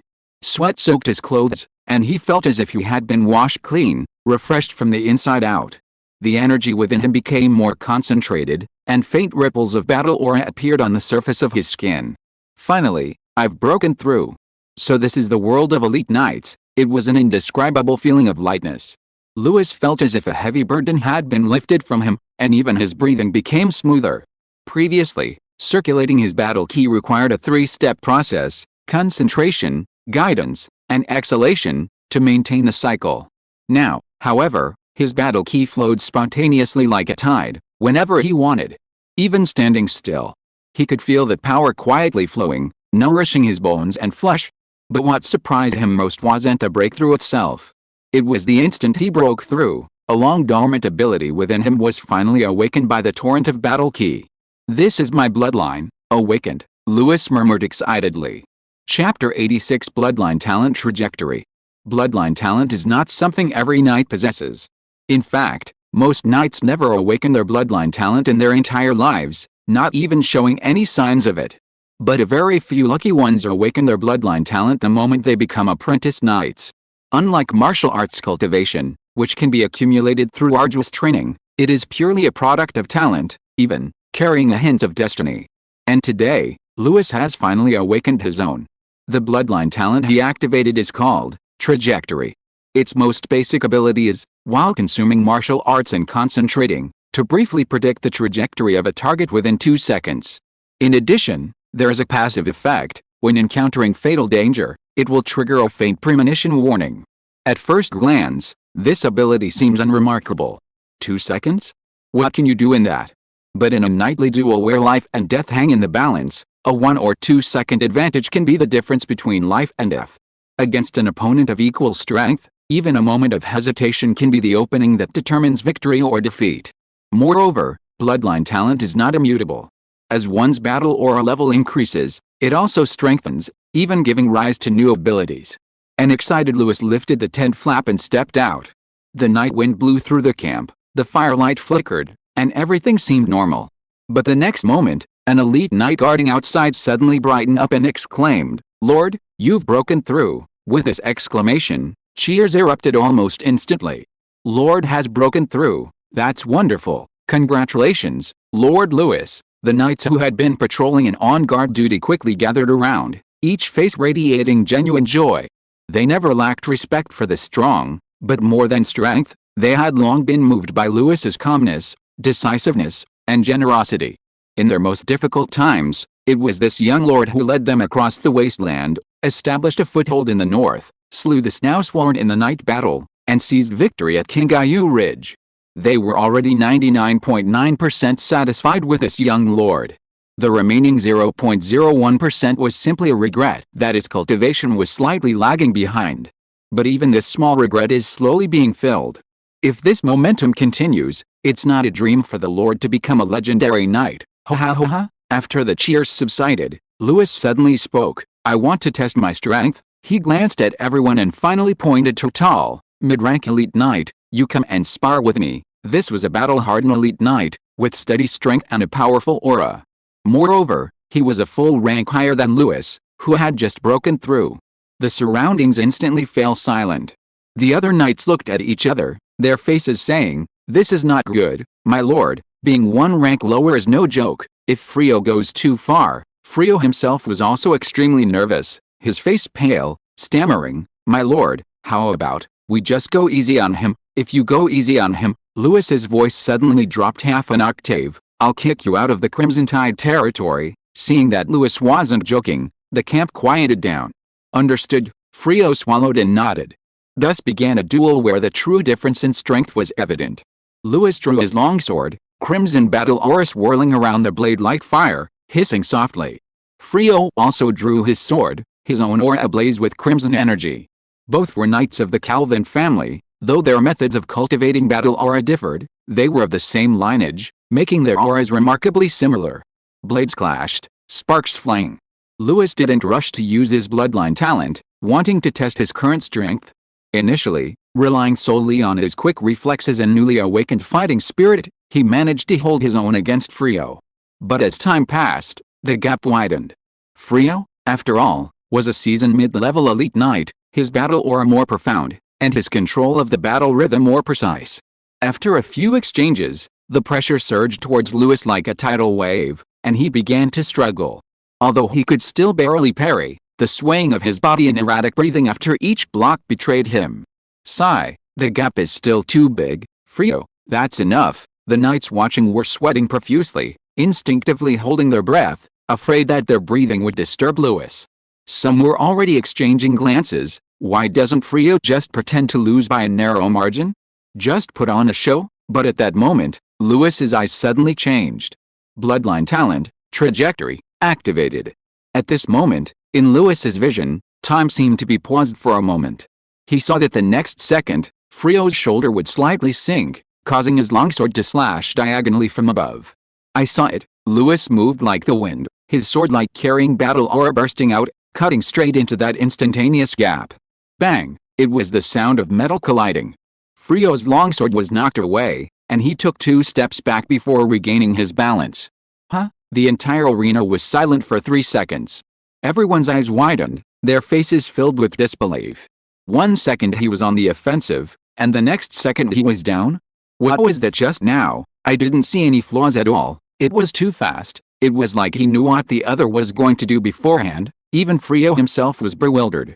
He looked down at the empty hilt of his sword, then at Lewis, who stood steadily not far away.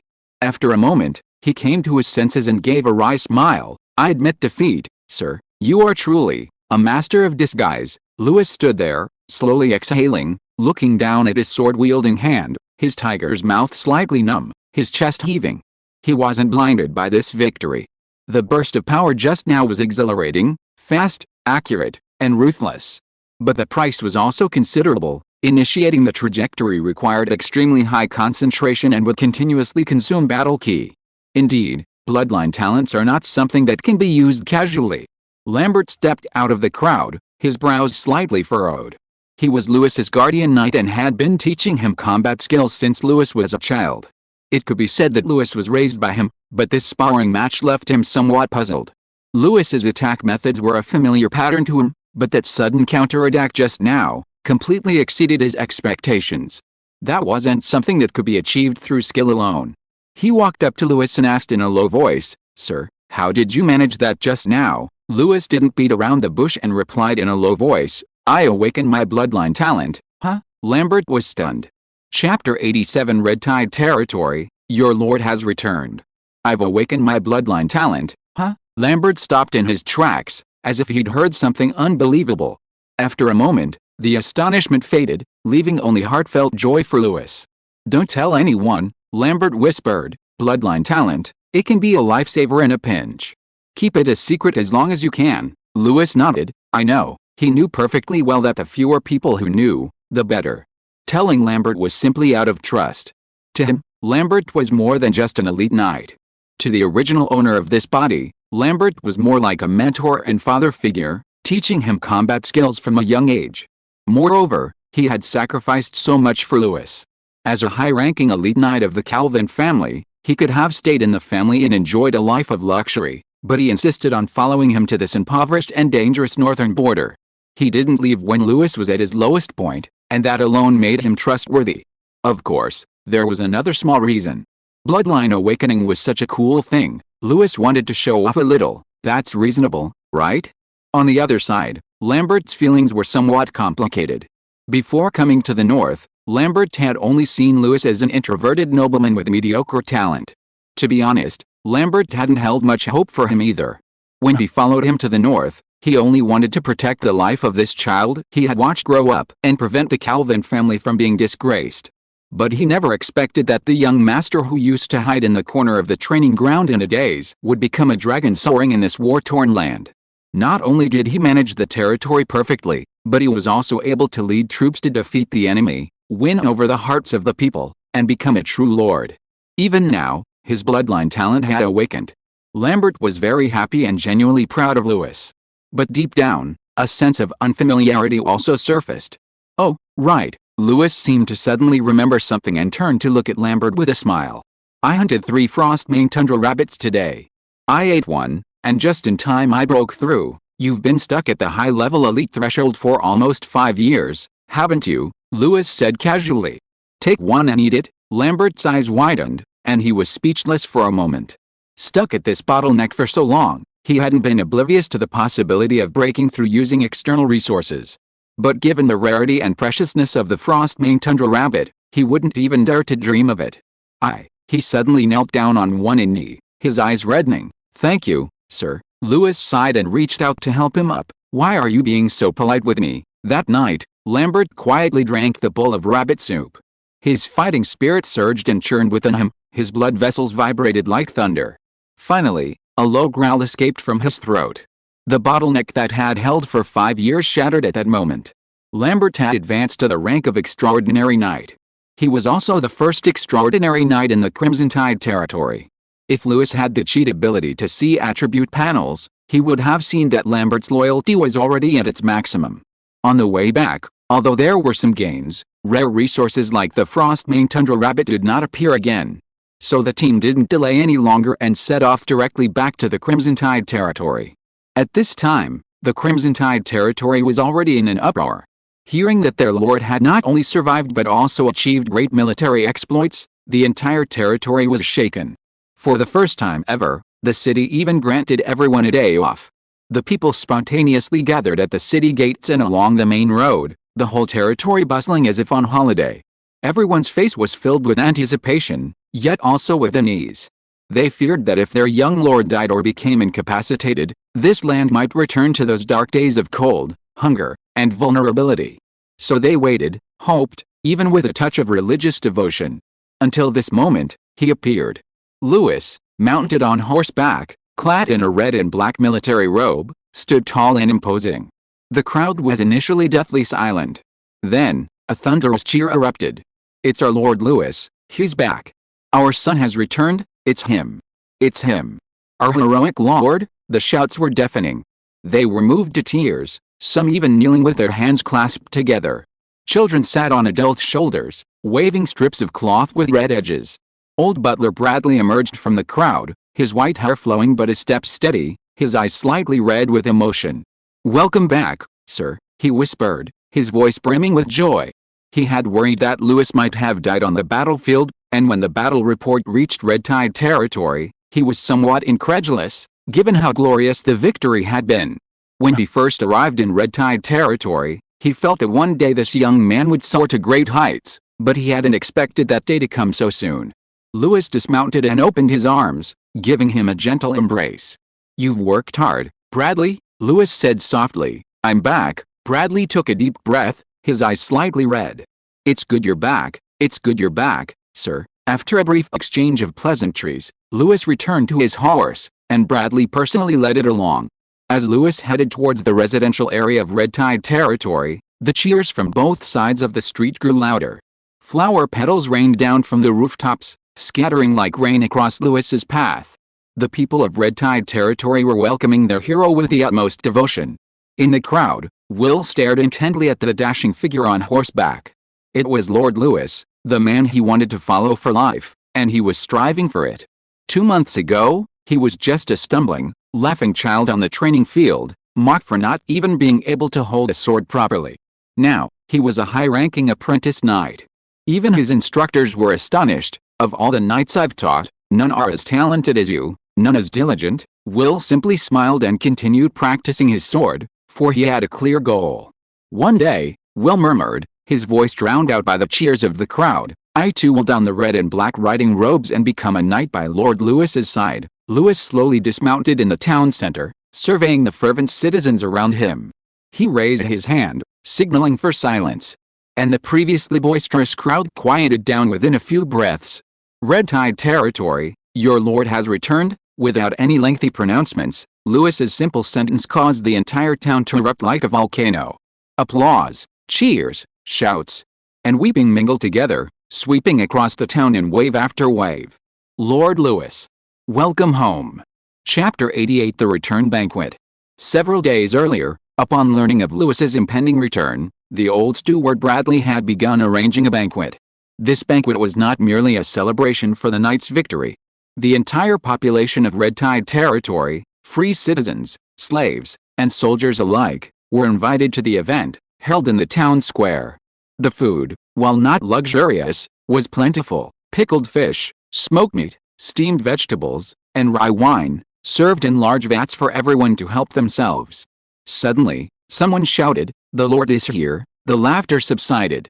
All eyes turned to the far end of the square, and then everyone rose to their feet. Children sitting on the ground were gently lifted by their parents, soldiers instinctively stood ramrod straight, and slaves simultaneously set down their wine cups. In the firelight, Lewis slowly approached. To his left and right, 2 rows of knights stood in perfect regalia, silent and solemn. And the Lord Lewis Calvin, whom everyone looked up to, walked slowly towards them from the center, protected by the knights. He wore a simple, sharp black tuxedo with red patterns, a gold chain draped over his shoulders, and a noble sword at his waist. His expression was calm and composed, yet he possessed an undeniable air of authority, a convincing leader's aura, like a triumphant king, like the rising sun. He slowly ascended the steps, standing before the crowd, his gaze sweeping over his subjects. "Thank you all," he said. "During my absence, you protected Crimson Tide territory, no one retreated or gave up. This victory does not belong to me alone, it belongs to you, to all those who have sacrificed for this land." He paused slightly, his gaze sweeping across the plaza. Some wept, others stood tall and straight. "Winter is approaching, and we still have many difficulties to overcome. But I promise you, I will never let Red Tide territory return to the cold, hungry era of the past. I will use the gains of this battle to bring you real change. I am back, and I will make Red Tide territory a better place." A moment of silence followed, then a thunderous applause erupted, as if releasing long-suppressed excitement. Lewis slowly raised his hand, allowing the cheers to subside.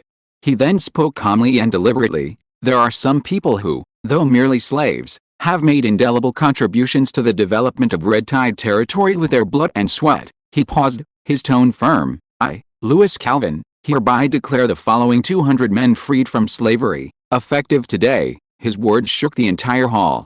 Bradley then stepped forward, unfolded the list, and began reading the names one by one. Isaac, Marlene, Balson, a middle-aged slave, upon hearing his name, froze for a moment, then knelt on the ground, tears streaming down his face. Thank you, Your Excellency, for giving me my freedom." More and more names were called out, and more people knelt down and wept. I'm really free. I thought I'd never get to be free in my life." I worked hard fishing every day, knowing that one day it would be my turn, and today it really is. It wasn't unusual for the Red Tide territory to release some slaves every month. But when this moment truly fell upon them, the shock was indescribable. Most of the other slaves whose names weren't called had dim eyes and silently bowed their heads. Sigh, I wasn't one this time either. It's okay. The Red Tide territory releases people every month. Maybe it'll be my turn next time. There will be other opportunities. As long as we keep working hard, one day we can become free citizens too. But there was no resentment in their eyes, only mutual comfort. After all, the number of slaves in Red Tide territory was dwindling. And being a slave here was far better than being a free citizen elsewhere. Many of them had been free citizens in other territories, enslaved and then sold here. They all knew how kind this land and its masters were. Some free citizens spontaneously applauded, many with a look of relief in their eyes. He worked in the fields with me, a tall, thin middle-aged man said to those around him. Quick-handed, hard-working.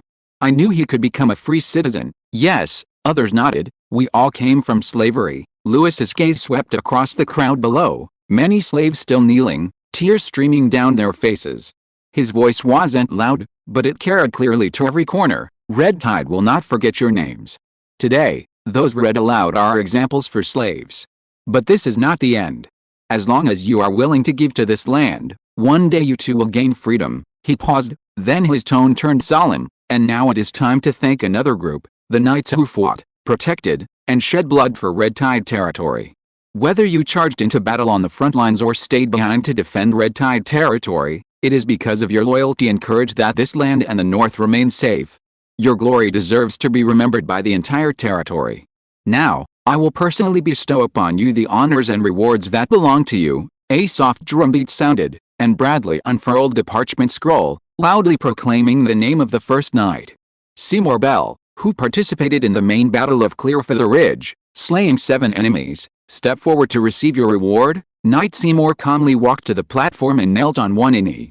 For your courage and loyalty, Lewis personally pinned a Red Tide territory badge, crafted beforehand by artisans, to Seymour's chest, poured him a glass of ale, and then read out his reward. Seymour, his hands trembling, accepted the glass, drank it down in one gulp, his eyes reddening. I am willing to serve the Red Tide territory. I am willing to die for Lord Lewis. Then came the second, the third. Knights, some distinguished in battle, others meritorious in defense, were called forward one by one. Some received gleaming gold coin pouches, their hands trembling uncontrollably. Others received exquisite long swords, unable to resist drawing them to examine them closely. Several were granted many fiefs or manor management rights, accompanied by symbolic land grant decrees. You will be the steward of that land, governing it with my name on your behalf, Lewis said. Hearing this, those men immediately knelt and kowtowed heavily. We swear to never betray your trust, my lord. A wave of applause swept across the square. Will stood at the back of the crowd, his cheeks flushed red by the firelight. He didn't move, nor did he clap, but simply stared at the rows of knights receiving their awards. That was the position he longed for, the glory of his dreams. I will stand there too. The boy clenched his fists, his eyes burning with a fierce light. No matter the cost, one day, I too will receive the reward bestowed upon me by the masters. If you are listening to this novel on a channel other than Fanfic World, it means it was downloaded and re-uploaded without effort. We warmly invite you to visit our channel, Fanfic World. There you will find the original version of this story and many other novels of various genres. We look forward to seeing you dive into a world of incredible novels. Chapter 89: The Cruel Rules of the Nobles. Lewis raised his glass and shouted, "Let the feast begin." The square instantly erupted in cheers. Fire pits blazed in the corners, and lanterns hung high. Musicians played shepherd's flutes and violins, their rhythms lively, while young waitresses danced to the beat. The fine ale was foamy and thick, the aroma of smoked fish filled the air, the roasted lamb leg dripped with juice as it was sliced, and wild mushroom and deer bone soup bubbled and steamed in a large pot. Soldiers raised their glasses and laughed, children chased and played. Standing on the edge of the platform, Lewis watched all this quietly. His gaze softened. This territory he had once silently guarded was slowly becoming prosperous. The trusting eyes, the tearful smiles of those filled with glory, all these warmed Lewis's heart. Of course, he wasn't without weariness. After all, the greater the responsibility, the heavier the burden. But on a night like this, he felt a tangible sense of accomplishment. Not the lofty vanity of a nobleman, but a more grounded satisfaction. Louis gripped his wine glass and murmured to himself, "Let's relax a bit tonight." After the revelry, work still had to be done the next day. Louis sat up in bed and rubbed his temples. This was a familiar semi-subterranean dwelling. Even now, as a lord with vast territories, he still preferred to live here. He slept peacefully on his own land.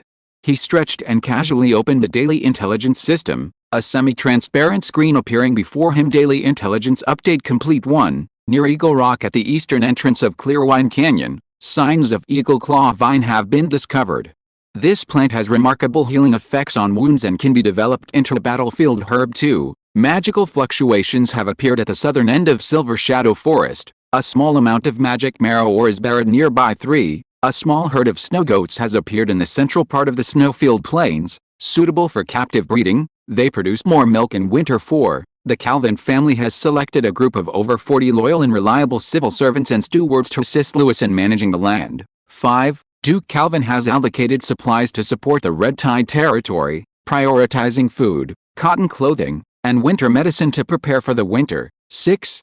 Duke Calvin has assigned a group of knights to serve under Louis, including 10 elite knights, 30 regular knights, and 100 apprentice knights. 7. Duke Calvin has upgraded the Louis family's resource access to level 2, granting the family the authority of a northern agent. So much intelligence today, more resource-related intelligence. He glanced at the first 3 items, getting a general idea of what was going on. Since acquiring that new territory of nearly 1,000 kilometers, these resource point notifications from various locations had been pushing up every few days. Some were herbs, some were magic mines, and there were potential ranch resources, etc. Although these new territories weren't as rich as the Red Tide territory, the system always managed to uncover some unexpected benefits. These resources were important, but there were more pressing matters now, such as preparing winter supplies, restoring order after the war, resettling refugees, mobilizing garrison troops, and dealing with the movements of the remaining Snowsworn, etc. These resources. Let's deal with these immediate troubles first. The next part of the intelligence report startled Louis. The old man's gold coins are really more than I expected. It wasn't just a few bags of flour and horses, but a whole system of support. The resources from the Calvin family weren't just material supplies, but more importantly, the accompanying civil officials and stewards. Over 40 people, all seasoned veterans handpicked from within the family, loyal, reliable, and experienced. Louis could send them to the Red Tide territory and the 4 newly granted lands to manage government affairs, taxes, household registration, and grain requisition, building a respectable administrative framework. This meant the Red Tide territory was no longer a makeshift operation. Finally, the days of treating one Hilco as 10 men are gone forever. He said this, but inwardly he missed the outwardly respectful, secretly grumbling alchemy apprentice. And the meritorious knights who were conferred titles yesterday, along with these civil officials, would officially take over this land on the verge of recovery. Finally, it's starting to resemble a territory. Louis alone couldn't manage such a large territory. He had considered concentrating all the refugees in the Red Tide territory, but resources were too scarce. Without the logistic systems of later generations, large-scale urbanization was impossible. Now, he had the possibility of diverting and coordinating resources. The accompanying military support included 10 elite knights, 30 regular knights, and 100 apprentice knights. Combined with his own existing knights, it already resembled the military might of a mature noble lord. In fact, it could be said that even by the standards of some senior viscounts, his foundation was no less impressive. The 7th piece of intelligence left him speechless for a long time, pondering its meaning. Calvin family Northern representative, this wasn't just a title, but one with real power. It meant he could act in the Northern Territory in the name of the Calvin family, like a leader remotely exercising the family's will. Of course, the Calvin family's influence in the North was somewhat small, so the actual power of this title wasn't that high. Ultimately, it meant he didn't have much military power or territory. Only a few peripheral relatives controlled small fiefdoms in remote areas. Combined, these were still smaller than Louis's own territory. The real value lay in the family's long-established trading posts in the north. Several grain shops, blacksmith shops, transport fleets, and several secure trade routes were now readily available. This meant he could use the family name to extend credit and negotiate lower prices. He could mobilize transportation and distribution resources, prioritizing his own territory, and he could even use the "I represent the Calvin family" card in negotiations to gain more trust. While not some extraordinary means, it was enough to give him a much-needed reprieve. "This is truly a timely benefit," Lewis chuckled softly, putting away the light screen. These resources and manpower were like a godsend for Lewis in his current situation. His territory was too new, too large, too diverse, and too chaotic. Every matter urgently needed handling, and every supply could be a lifesaver. Even temporary support was enough to keep him going. Therefore, he was genuinely grateful to Duke Calvin. Although this biological father had almost completely ignored him during his childhood, even kicking him to the north, practically a death sentence, now that he had survived and distinguished himself in battle, the support he received was incredibly generous. People, money, prestige, resources, he provided them all. This is perhaps the cruel rule of the nobility: they don't cultivate useless individuals, but as long as you prove yourself worthy, they will unhesitatingly invest in you. Chapter 90: The Problem of Refugees. After reviewing the daily intelligence report, Lewis casually waved his hand to put away the screen. "All right, get back to work." He rubbed his temples, got out of bed, and washed and dressed with his usual efficiency. The sky was just beginning to lighten, the sunlight yet to pierce the morning mist, but the office door was already open. He walked in and saw Sif sitting at the desk, flipping through a thick stack of documents. "Good morning, little white," Lewis greeted with a smile. Sif paused, as if surprised by his words, blinked, and then stood up to bow.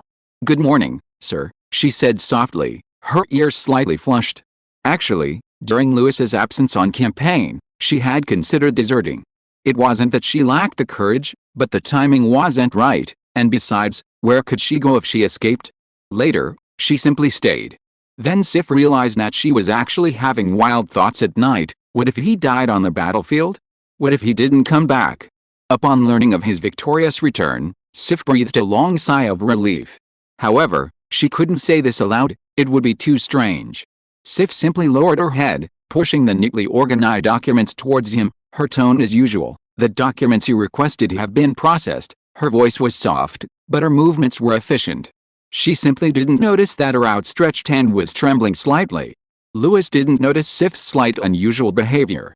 His gaze fell on the stack of documents, almost taller than a person, and he sighed softly.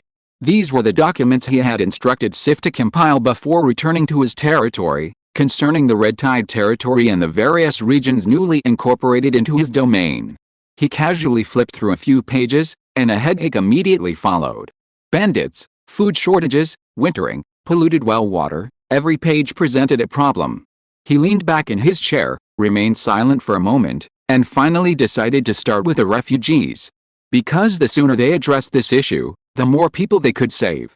Snowpeak County suffered devastating damage in the war, vast villages were reduced to ashes, and even Crimson Tide territory was repeatedly harassed by the Snowsworn, only holding on thanks to the knights and soldiers left behind by Lewis. Other territories were not so fortunate. Months of war left the entire county riddled with holes. Fields lay fallow, livestock were robbed, warehouses were looted, and even well water was poisoned by the enemy. Countless people lost their homes and families, barely surviving on scraps of food, tree bark, and wild vegetables. They wandered among the ruins like shadows without their bodies. "So many problems, it's a real headache," Lewis sighed, rubbing his forehead as he flipped through the stack of documents. Sif didn't speak, but silently turned a page of parchment. She knew in her heart that Lewis was right. Those struggling to survive in the ruins were like a pot of water that had been suppressed for too long, ready to boil over at any moment due to cold, hunger, or fear. Lewis slammed the parchment onto the table, his tone turning somber. "Other problems are manageable, but the biggest fear is an outbreak of infectious diseases among them.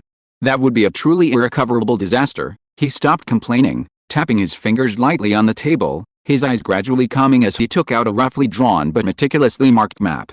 "All right. We'll divide this nearly 1,000 square kilometers of land into 4 sub-regions, with different groups responsible for the refugee affairs in their respective areas." He bent down and began marking on the map, roughly dividing the territory into 4 sections based on the locations of mountains, rivers, and abandoned villages. "We'll name them Azure Deer Territory, Ice Ridge Territory, Snowfield Territory, and Fur Territory. Lewis casually rattled off 4 somewhat cheesy names. Next, we'll send knights out, he said. Take rations and medicine, conduct on-site investigations, see where the refugees are, what their situation is, and how many are still alive. Hearing the last sentence, Sif paused, then continued recording rapidly.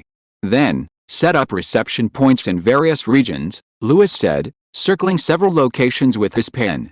The signs should be clear. Use the Red Tide Territory flag. He paused, his voice softening, so they know that there are still people in this world who care about them. Okay, Sif replied softly, taking notes.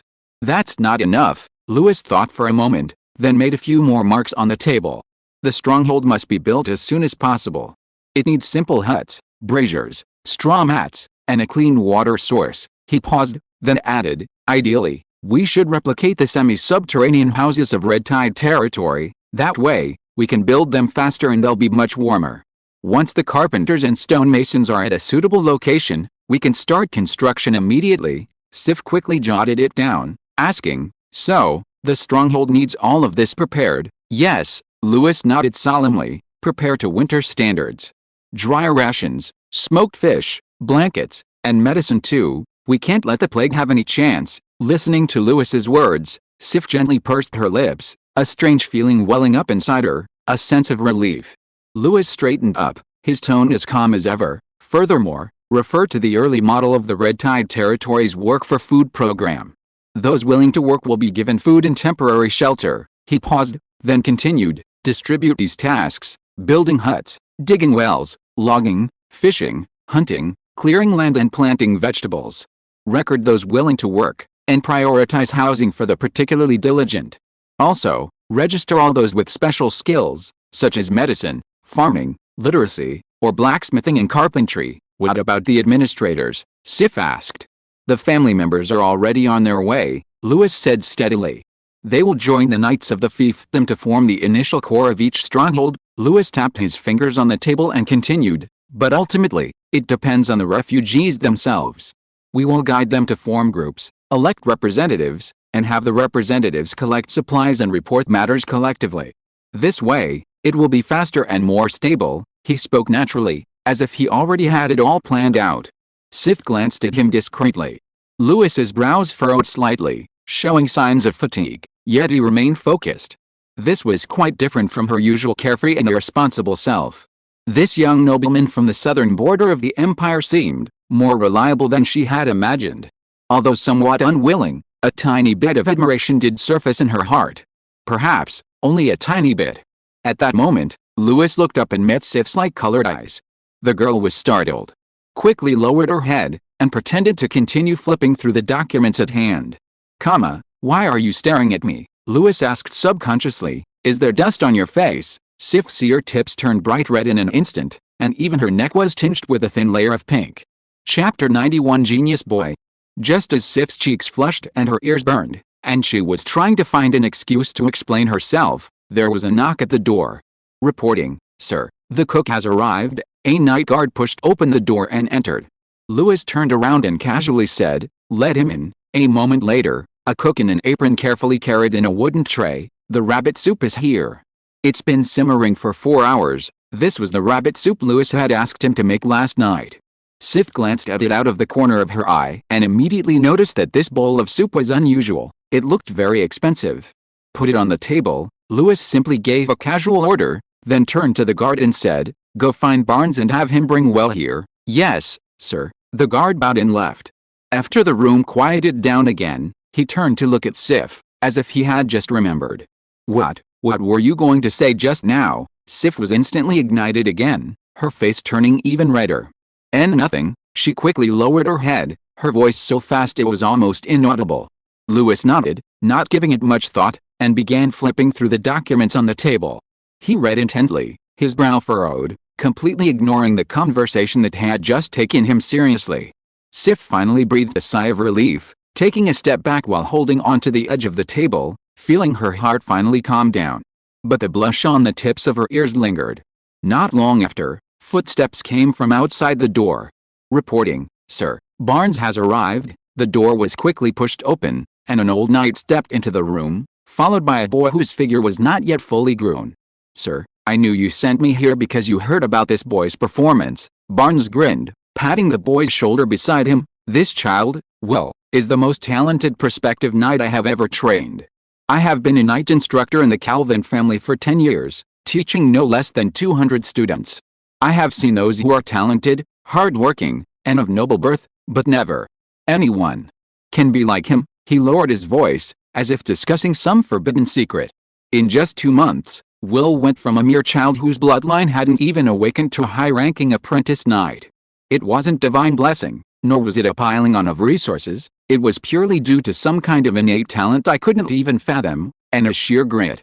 Several times during my night patrols, I saw him practicing alone with his sword, covered in wounds, yet still training, and the next day he was still standing at the front of the ranks. Hearing his teacher's praise, the boy didn't become arrogant. Instead, he grew even more reserved. He stepped forward without a word, knelt on one knee, and spoke with an almost pious reverence. "Lord Lewis." He raised his head, the fervent light in his eyes almost blinding. It was the gaze of faith, gratitude etched into his very bones. Will knew that it was this noble youth before him who had bought him and his mother from the slave traders, abolished their slave status, pulled them from the mire of fate, and promised them a future. From that moment on, Lewis became the only son in his heart. If any enemy attacked, he would shield this lord from every blade and arrow. Lewis quietly watched Will kneel on the ground. His expression remained unchanged. He simply nodded, his eyes calm. But inwardly, he was genuinely surprised. So quickly. He'd reached the advanced apprenticeship level? Only 2 months. He knew Will was a gifted monster, but seeing that experience bar flashing green all the way up still left him slightly bewildered. However, more than his talent, what struck Lewis was Will's eyes. That burning, devout light, even bordering on faith. Since arriving in the north, he had gradually grown accustomed to such gazes. Those originally penniless natives, escaped slaves, refugees struggling to survive in the ruins. They placed their hopes on him, responding to his kindness in the simplest and most direct way, willing to give everything for him, even their lives. Lewis looked at Will and silently made a judgment. Loyalty, probably over 90, he should be a grateful person. "Stand up," Lewis said, his tone calm. But as if receiving some divine revelation, Will stood up with his back ramrod straight, his entire being almost glowing. "Rabbit soup, very nourishing," Lewis said casually, pointing to the wooden bowl on the table. "You should drink it." The soup was almost ice blue, with a faint luster, like lake water under the northern night sky, gently rippling with a chill. Barnes glanced at it, then hesitantly leaned forward to examine it. This, sir, this is," his voice trembled, as if he doubted his eyes. "Frost-mane tundra rabbit," Lewis replied casually, glancing down at his documents. This isn't appropriate," Barnes stammered. "This kind of thing would be worth at least several thousand gold coins at an auction house. How can we give it to Will? What's inappropriate about it?" Lewis didn't even look up. "Just let him thank me properly. What are you standing there for? Quickly thank the Lord." Barnes turned around and slapped Will, almost making him kneel down. "This is a treasure I've never even dreamed of drinking." Will finally reacted and immediately knelt down with a thud. "Thank you, sir. Thank you, sir. Thank you." He kowtowed more than a dozen times, his forehead turning red. Lewis then reached out and helped him up. "This stuff is good, but more importantly, you need to show some ability worthy of this soup in the future." Will looked up, tears already streaming down his face, nodding between sobs. "Sir, I will definitely do it." Sif, standing to the side, also widened her eyes. She looked at the bowl of rabbit soup, then at Will's excited appearance, then at the calm Lewis, her face full of surprise. She had never imagined that Lewis would share something so precious with a boy of humble origins. "Stop arguing," Lewis pushed the bowl forward. "Drink it while it's hot." "Yes." Will picked up the wooden bowl with both hands, carefully bringing it to his lips and taking a deep breath. The coolness carried a hint of sweetness, as if his entire being had been cleansed by the snow water, followed by a burst of heat from his chest. "Ugh," he shuddered, pain and surprise flashing in his eyes, almost dropping the bowl. Something seemed to ignite within him. A ball of fiery energy rose from his abdomen, surging through his veins and rapidly spreading to his limbs. "Don't move," Barnes urged. "Don't move. Cross your legs, close your eyes, and follow the breathing method I taught you." You must steady your breath and not let your fighting spirit run wild. Chapter 92 Continuous Breakthrough. Barnes quickly knelt beside Will and said, "Don't move. Cross your legs, close your eyes, and follow the breathing method I taught you. You must stabilize your breath and not let your fighting spirit run wild." Hearing this, Will endured the excruciating pain and immediately did as he was told, sitting cross-legged and beginning to practice the breathing method. With each inhale and exhale, the power that had been surging wildly within his body was gradually drawn into circulation. "Very good. Feel it, don't resist." Barnes breathed a sigh of relief and whispered. Lewis stood aside watching the cross-legged boy. He had hunted 3 frost-maned tundra rabbits in total. He kept one for himself. One was given to Lambert, the strongest person in the Crimson Tide territory. The last one fell into the hands of the boy in front of him. Will, the most promising rising star in the Crimson Tide territory. As for why he didn't eat all 3 himself, it was because although the medicinal effects of frost-maned tundra rabbits were good, their effects diminished very quickly. The first one could transform a person, the second one was only a minor supplement, and the third one was almost a waste. Lewis wasn't the type to want it all. Rather than hoarding it all, he preferred to use it to win people's hearts and cultivate subordinates. He never hesitated to make choices that maximized benefits. More than short-term personal advancement, he needed a group of trustworthy forces. Of course, this also carried significant risks. Hopefully, this young man wouldn't disappoint him. Will's entire body was flushed red, but he still tried his best to control himself, slowly guiding his internal battle key along the familiar return path. With each breath, the violent energy seemed to be gently guided, flowing into his bloodstream, transforming into a warm spring that flowed slowly through his body. Soon, his body trembled slightly. A faint aura rose from his chest, rushing up his spine to the back of his head.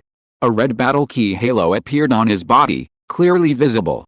Seeing this, Barnes exclaimed, "He broke through already, a beginner-level formal knight. This level is within expectations." Lewis nodded slightly, but couldn't help feeling a sense of relief.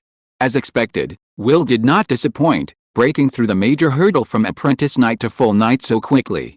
However, just when everyone thought Will had absorbed the essence of the rabbit soup and would stop his breathing technique, he didn't move. Instead, his breathing became deeper and longer, and his aura continued to flow like a tide. Everyone felt something was wrong. Could something have gone wrong? But the next instant, an even denser ripple of battle aura spread out from his body. Barnes' eyes widened suddenly. Again. Lewis's pupils also shrank slightly. Trying to break through 2 ranks in a row. "This isn't something you can do with luck, kid. Don't be greedy," Barnes shouted. But Will ignored the commotion outside. His battle aura continued to rise sharply, and his previously somewhat immature aura suddenly became sharp as a blade. The rhythm of his breathing technique also changed, transitioning from steady to powerful, like the beating of war drums, urging his power to further condense. The air seemed to be stirred, with wisps of air swirling around him. Soon, a second aura of battle key appeared, thicker and more stable than before. A mid-level formal knight. Barnes was speechless. What a joke. This kid jumped 2 levels. He had barely finished speaking when he suddenly realized that Lewis beside him was silent. Turning his head, he saw that Lewis still had his hands behind his back, his expression calm and composed. He really had to be a lord. Noble birth was indeed different. He remained unfazed even by such a miracle. Barnes thought admiringly. But at this moment, Lewis's fingernails were almost digging into his palms. He actually jumped 2 levels. The shock he felt far exceeded his outward calm. Meanwhile, Will still had his eyes closed, his breathing uninterrupted. The rising momentum was still slowly accumulating, as if brewing an even more astonishing leap. His face was flushed red from the battle key, and beads of sweat appeared on his forehead. Lewis's gaze suddenly sharpened. He had already guessed the other's intentions. Could it be he's trying to directly break through to the high level? Is he crazy? But just as his aura reached its limit, Will's body jolted, and the fluctuations in his battle key abruptly ceased. He hadn't broken through, but he hadn't suffered a key deviation either. He slowly opened his eyes, a clarity, and a faint regret appearing within them. "Almost," he murmured, "what a pity, just a little bit short." For a moment, the office was so quiet even the wind seemed to stop. Barnes stood frozen, his mouth half open, as if struck by lightning. Lewis, standing to the side, maintained his calm expression, as if everything was under control. However, A slight twitch appeared at the corner of his mouth. Inwardly, he was cursing. He himself had spent nearly 10 years, from a high-level apprentice knight, enduring hardship, training, and battles, to finally cross those thresholds and become a formal mid-level knight. And this kid? He drank a bowl of soup, crossed his legs, and hummed a couple of times. Directly, bam, 2 levels. And with a look of regret.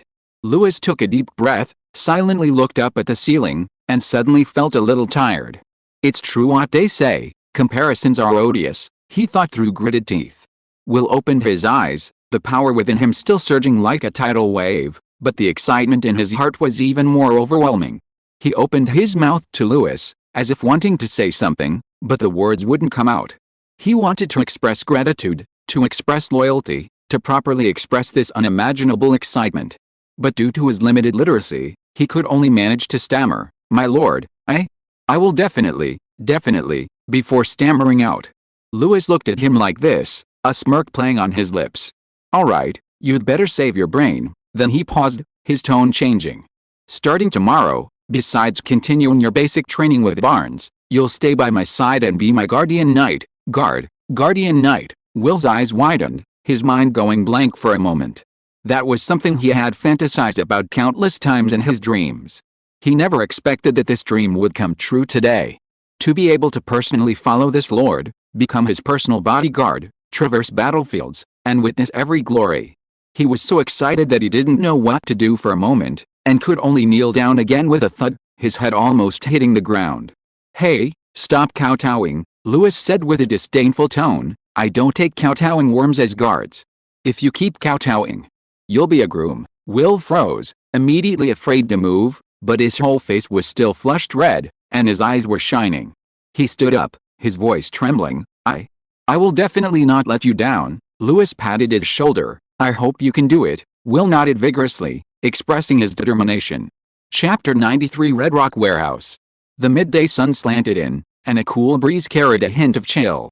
Lewis, draped in a dark gray wolfskin cloak and with a sword at his waist, rode his horse along the dirt road.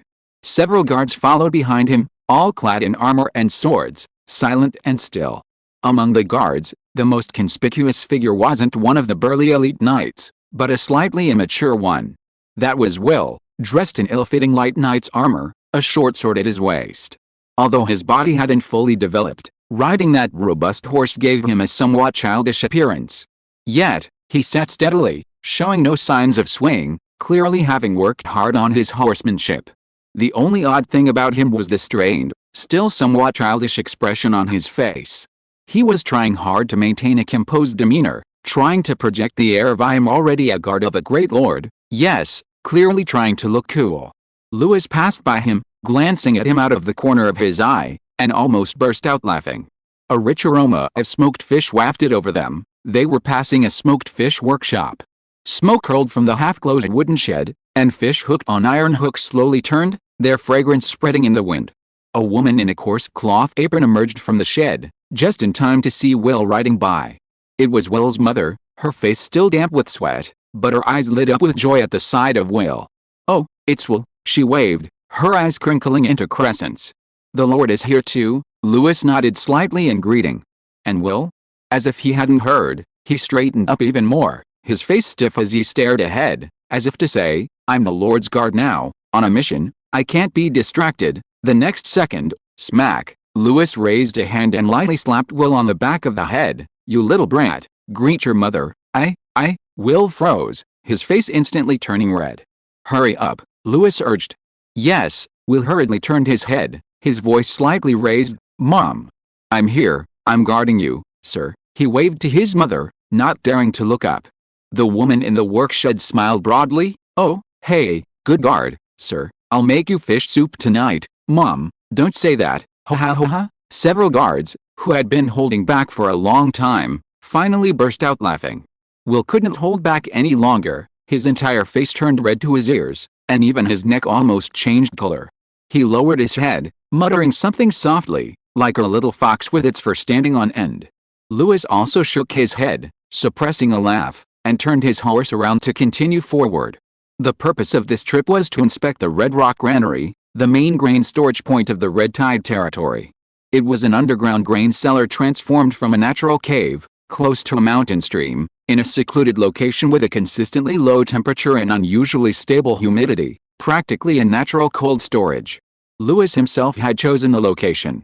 He roughly sketched out the design, listing a bunch of requirements like low temperature, rat control, and good ventilation. Then he confidently passed this daunting task to Bradley. A typical example of a leader who passes the buck. But Bradley was the kind of elite butler who could easily build a granary and 2 underground chambers if you gave him a piece of land. Otherwise, he wouldn't have reached such a high position in the Calvin family. This task was more than enough for him. Of course, Lewis had taken the time to visit the site before the campaign, taking a stroll around. He offered many detailed suggestions, such as the granary must have detachable wooden frames and dry and wet areas must be separated. Then Lewis dusted himself off and went to the battlefield. Now that he was back, it was time to see how this underground granary, handed over to Bradley and with his own guidance, actually turned out. The Red Rock Granary is just ahead. A knight rode forward and pointed to the end of the mountain wall. Following the direction, a natural rock face had been carefully polished, retaining its original rugged appearance, but revealing a deep structure hidden behind it. The overall environment was quiet, with moderate humidity, and extremely secluded. Finding it would have been quite an effort if one hadn't known its location beforehand. This cave at the foot of the mountain was indeed, as the daily intelligence system had indicated, a natural, temperature-controlled storage place. 5 or 6 crimson-tide knights and a dozen soldiers stood guard at the entrance, ensuring absolute security. Upon seeing Lewis and his party, the guards immediately straightened their backs and bowed respectfully. "Lord, thank you for your hard work," Lewis replied briefly, dismounting and walking towards the storage door. A man was already standing respectfully at the door, waiting for Lewis's arrival. He wore a black cloak with a dark green lining, had slightly curled silver hair, and leaned on an ebony cane. This was Bradley, Lewis's most trusted elder in the Crimson Tide territory, and also the current controller of internal affairs. "Your Excellency," the old man bowed slightly, his tone respectful. "The Red Rock Granary is ready. Please follow me." Lewis nodded and followed Bradley into the granary. Inside, they were greeted by cool, dry air. The floor was paved with moisture-proof stone bricks, and the interior was clearly divided and everything was neatly arranged. Bradley led the way, explaining in detail, the main granary is divided into 3 sections, a grain warehouse, a smoked fish warehouse, a meat cold storage room, and a dried herb storage room. He lightly touched the location of the roof vents. As per your suggestion, each warehouse is equipped with ventilation shafts and rodent-proof panels. A simple airflow system has also been installed in the smoke room to disperse smoke and moisture. Grain, fish, and meat are all neatly arranged and stacked according to category. Based on your suggestion, we designed detachable wooden shelves to save space, and the double-door buffer design prevents sudden temperature changes. Lewis looked around. The warehouse was clean and tidy, with a reasonable structure. Even the corners were free of mold and dust. Many design details, like the small wheel tracks for easy transport, were ideas he had casually mentioned earlier. Now, they had all been implemented flawlessly. "Well done," Lewis praised softly, his voice filled with genuine affirmation. Bradley bowed slightly, neither arrogant nor impatient, as if this result was simply expected. "Thank you for your praise, sir. It's what I should do." As he spoke, Bradley pushed open a warehouse door, leading everyone inside. A cool, dry breeze rushed in. The floor was paved with moisture-proof stone bricks, and everything was neat and orderly. A guard lit a kerosene lamp, illuminating the warehouse clearly. Seeing everything inside, Will's eyes lit up, and he couldn't help but exclaim, "This, so much grain." He remembered his mother's earlier worries about whether the Lord had made enough preparations, fearing they wouldn't have enough to eat for the winter, and how she had secretly told them to eat less to lighten the Lord's burden. Now it seemed she didn't need to worry anymore. Indeed, the Lord was too reliable. Chapter 94 Not Enough Food. Bradley ignored the young knight's exclamation. He took out a notebook, opened it to a page, and introduced, "Current grain reserves are as follows. 170 tons of rye, 70 tons of potatoes, 20 tons of turnips. If distributed properly, this batch of staple food is enough to feed 2,000 people for 3 or 4 months. Lewis slowly glanced at the neatly arranged grain sacks in the barn. The markings on the wooden crates were clear, the layers were reasonable, and all were stacked proportionally, with gaps left for moisture and rodent protection. He praised, "Very good." Bradley continued to lead the way, pushing open the door of the next barn. A smoky, slightly burnt aroma wafted out. Regarding smoked fish, this season's yield is 12 tons, and another 10 tons of fresh fish are stored in an ice pit for preservation, he explained as he walked. To increase winter food reserves, we've changed to finer mesh fishing nets. We should be able to catch quite a few more when the last wave of fish migrates in the fall, Lewis nodded. Initially, to maintain the sustainability of the fishing industry, he had instructed the use of large mesh nets to release small fish. But the current situation was special, and for emergency purposes, he personally approved reducing the mesh size of the fishing nets to allow for a faster catch and maximize the harvest.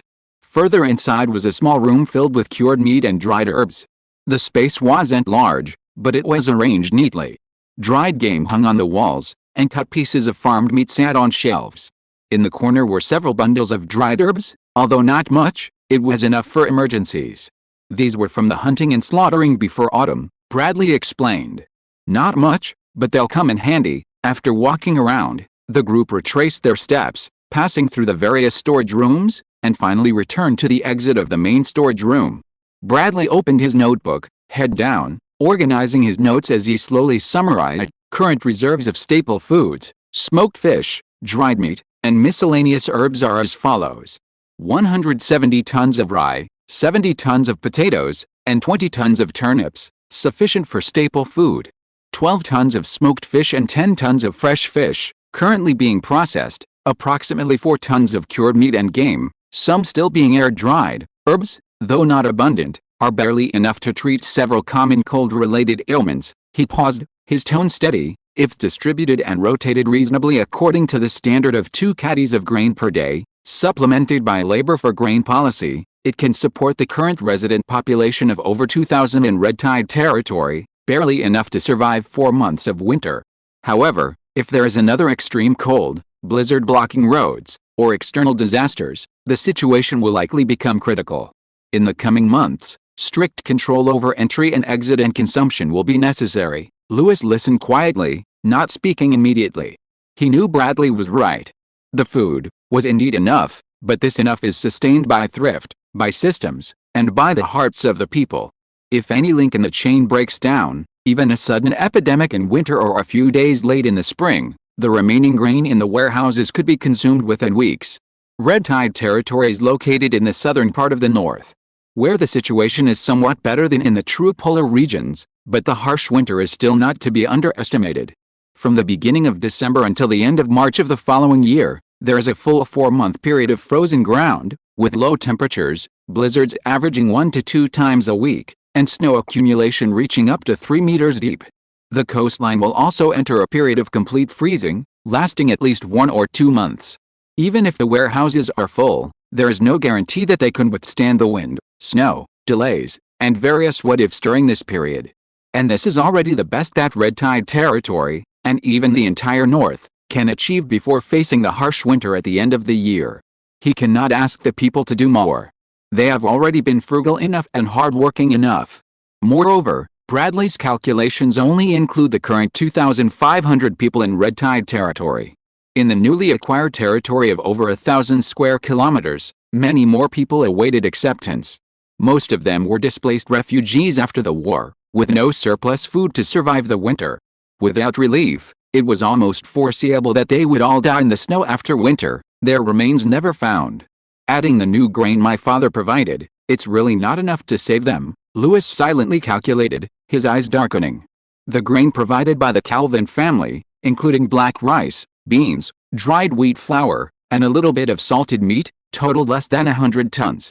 After deducting losses during the long journey and storage along the way, only about 70 or 80 tons would actually reach the granaries. This amount might be enough to sustain a few hundred people, but for the tens of thousands waiting for food to survive the winter, it was a drop in the ocean. Lewis tapped the edge of the granary door with his fingertips, pondering for a long time. He understood that he only had 2 choices: abandon the refugees in the new territory. Next spring, they would buy slaves from the south, using lower costs to cultivate and build, gradually turning this land into their own fiefdom. This path was correct. If they simply closed their eyes and ignored the sight of those people shivering from cold and hunger, everything would fall into place. But Lewis couldn't do it. His gaze fell on the distant valley entrance, as if he could see those ragged figures kneeling and pleading in the snow, and he couldn't bear it. But their grain reserves had reached their limit. Gathering in the wild was simply too late. The only way to truly fill the gap was to buy grain, and this was the second option. He was now the Calvin family's agent in the north, and he had the authority to mobilize all the resources and transportation channels of the merchant guilds. By taking this route, the cost of buying grain would be significantly lower than for ordinary nobles. Bradley, the old man, immediately stepped forward, bowing slightly. "Here," Lewis ordered, "go and arrange for a group of people to buy grain directly through the Calvin family's merchant guild channels." A hint of surprise flashed in Bradley's eyes, then he bowed and replied, "Understood, but, regarding funds, don't worry about money," Lewis said calmly. The bounties from his war exploits, the income from mining and selling magic marrow, and various other profits added up to over 20,000 gold coins in cash. In other words, he was practically poor in every way except money, but that was just right, because this money should be spent on the most essential things. Even without extravagant spending, saving a little would be enough to buy hope for the people throughout the winter. So he not only could do it, but he had to do it cleanly and efficiently. "Buy me the most durable, the most filling, the cheapest and most practical things." He stared into Bradley's eyes, his tone unhurried. "Most importantly, quickly, before winter comes." Bradley nodded solemnly. "Understood." Chapter 95 Multiple Preparations. Although the Calvin Merchant Guild's grain procurement was progressing smoothly, and soon wagons would arrive from the south, carrying heavy sacks of grain into Red Tide territory, Lewis knew very well that relying solely on grain purchases was far from reliable. It was ultimately only a temporary measure. The northern winter was merciless, and to truly survive it, external support alone was insufficient. What if the snow line rose early, transportation was disrupted, or the enemy took advantage of the situation? There were too many variables, so he dared not place all his hopes on external aid. "We must plan ahead and have multiple contingency plans." So, a few days later, he proposed 2 emergency plans, the kind that could increase grain supplies within Red Tide territory to some extent. The first was to utilize the geothermal hot spring areas within Red Tide territory to construct a small greenhouse system. Although Red Tide territory was located in the icy north, it possessed several rare hot spring areas. These areas were perpetually shrouded in mist, and in winter, even the snow on the ground would melt away completely, with ground temperatures even remaining above freezing. To others, these might just be a few unusual hot water pits, but in Lewis's eyes, they were the most precious agricultural resources in the entire territory. Standing before a map meticulously detailed in his handwriting, he circled several more points, marking the location of the small greenhouses beside these hot springs. After a detailed design, he entrusted the project to the agricultural officer, Mick. "Mobilize manpower, use local materials, and build a few first." Mick's eyes widened. Although he had no idea why Lewis was doing this, or whether it would work, he didn't object. He simply emphasized that he always obeyed Lewis's words without question. Lewis's greenhouse design was simple. A curved arched frame was supported by rough timber, covered with animal hides and thick linen, and then sealed tightly with mud. The hot spring water was piped into the greenhouse, creating a circulating heat corridor. This kept the temperature inside above the crop's growth line without the need for a stove. Therefore, even when it was snowing heavily outside, the greenhouse remained warm and comfortable. Of course, what to plant was also crucial. "We don't seek high yields, only speed." Lewis's requirement was extremely clear. After careful selection at the seed bank, the following 3 crops were chosen for the first planting: quick-growing lettuce, which could be harvested in just 20 days, though bland in taste, grew quickly and was filling, making it the first choice for a staple food for ordinary people. Winter radish, which had a slightly longer maturation period, but its advantages lay in its high yield and long shelf life. It was suitable for soups, pickling, and porridge, and was also quite nutritious. Earthworm grass, used for both medicinal and culinary purposes, with thick roots and stems, could not only be used in medicine, but could also be cooked with mixed grains into a pot of warming medicinal porridge, especially important for children and the elderly.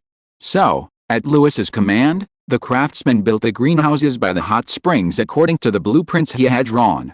A few days later, the first batch of greenhouses in the hot spring area was completed. Several low sheds stood quietly in the rising steam. In the geothermal area next to the hot springs, the wooden frames were sturdy, and the roofs were covered with animal hides and linen, blocking the cool breeze of early autumn. Hot spring water flowed slowly along the drainage channels, bringing warmth from the ground into the greenhouse.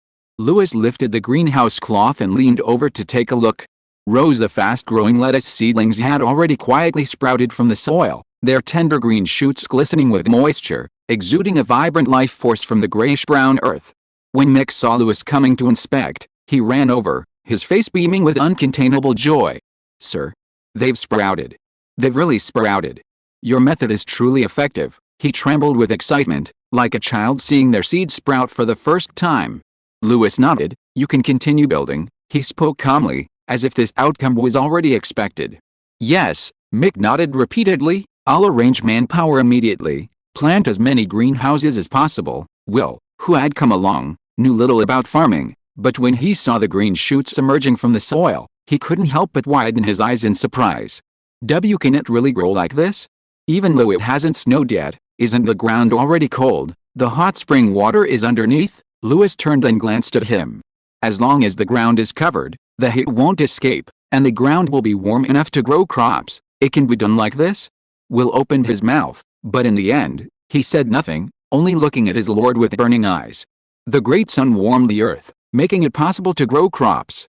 Louis noticed his gaze and smiled gently. Let's go see the fishing." From the greenhouse to the dock, the temperature was slightly cool, but the wind was light, and moisture swirled around the ground, carrying a faint smell of mud and fish in the air. Early autumn hadn't yet frozen the river, it was the last season for the fish to migrate. The fishing industry in red tide territory was now quite developed. Rows of wooden stakes stood on the dock, and several newly built large ships were moored nearby, their sails still showing the marks of freshly cut seams. On the water, an entire fishing fleet was busily working in an orderly fashion. A dozen or so fishing boats formed a circle, their purse seines slowly sinking underwater, or slicing through the water and creating large splashes. The fishermen on the boats worked in perfect coordination. They rowed to entice the fish while simultaneously tightening the nets in unison. The thick ropes writhed and groaned in the water, like the slowly closing jaws of some wild beast. Suddenly, the water exploded. Schools of silvery white fish were tossed high into the air, gleaming alluringly in the sunlight. "The fish are coming up, quick, haul in the net." "Thrust the net," the fishermen shouted in unison, their movements on the boats becoming rapid and orderly. The water churned, shimmering with silver light, as a heavy net was pulled up, causing the boat to tilt slightly. Louis watched the scene of the bountiful catch with rapt attention. Just then, a familiar voice came from the direction of the dock. "Sir, you've arrived. You didn't even let me know." Luke ran over with a beaming smile, his face filled with pride and obsequiousness. "This first net should yield at least 2,000 fish," he said, gesturing with his hands to show the size of the fish. His eyes gleaming. "This fish migration is a huge success." Louis looked at the face that was practically grinning from ear to ear with excitement and simply nodded. "Thanks for your hard work, Luke. It's all thanks to your excellent arrangements, sir." Luke immediately straightened his back, his tone incredibly proud. "If you hadn't had us change the mesh size beforehand, we wouldn't have caught so many. Now we won't have to worry about food and drink all winter." "Stop flattering me, get down to business." Luke grinned dryly and immediately straightened his back. Yes. If you have any orders, sir, I will complete them perfectly." Louis looked at the still and frozen river in the distance. "Today, I want you to take some men and try to establish a batch of simple winter fishing grounds. If you are listening to this novel on a channel other than Fanfic World, it means it was downloaded and re-uploaded without effort. We warmly invite you to visit our channel, Fanfic World. There you will find the original version of this story and many other novels of various genres. We look forward to seeing you dive into a world of incredible novels. Chapter 96 Human Tragedy. Winter, fishing grounds. Luke paused, then immediately realized, "You mean ice fishing?" "We usually do that, pretty much," Louis nodded, "but I have a few suggestions for improvement." He pulled out a map, pointed to several tributaries, carefully choosing his words before explaining his ideas. "Prioritize those sections of the river that are low-lying, have slow currents, and freeze slowly. First, break the ice, then reinforce the edges with thick planks and stones to prevent collapse. Then, use nets and catch some small fish under the ice. using scraps of meat as bait. Set up small patrols for fishermen to take turns fishing twice a day, morning and evening. You can also dig drainage ditches to channel excess hot spring water or geothermal water there. The warmer the water, the better, so the fish don't freeze to death. Of course, these are just my ideas, you'll handle the specifics.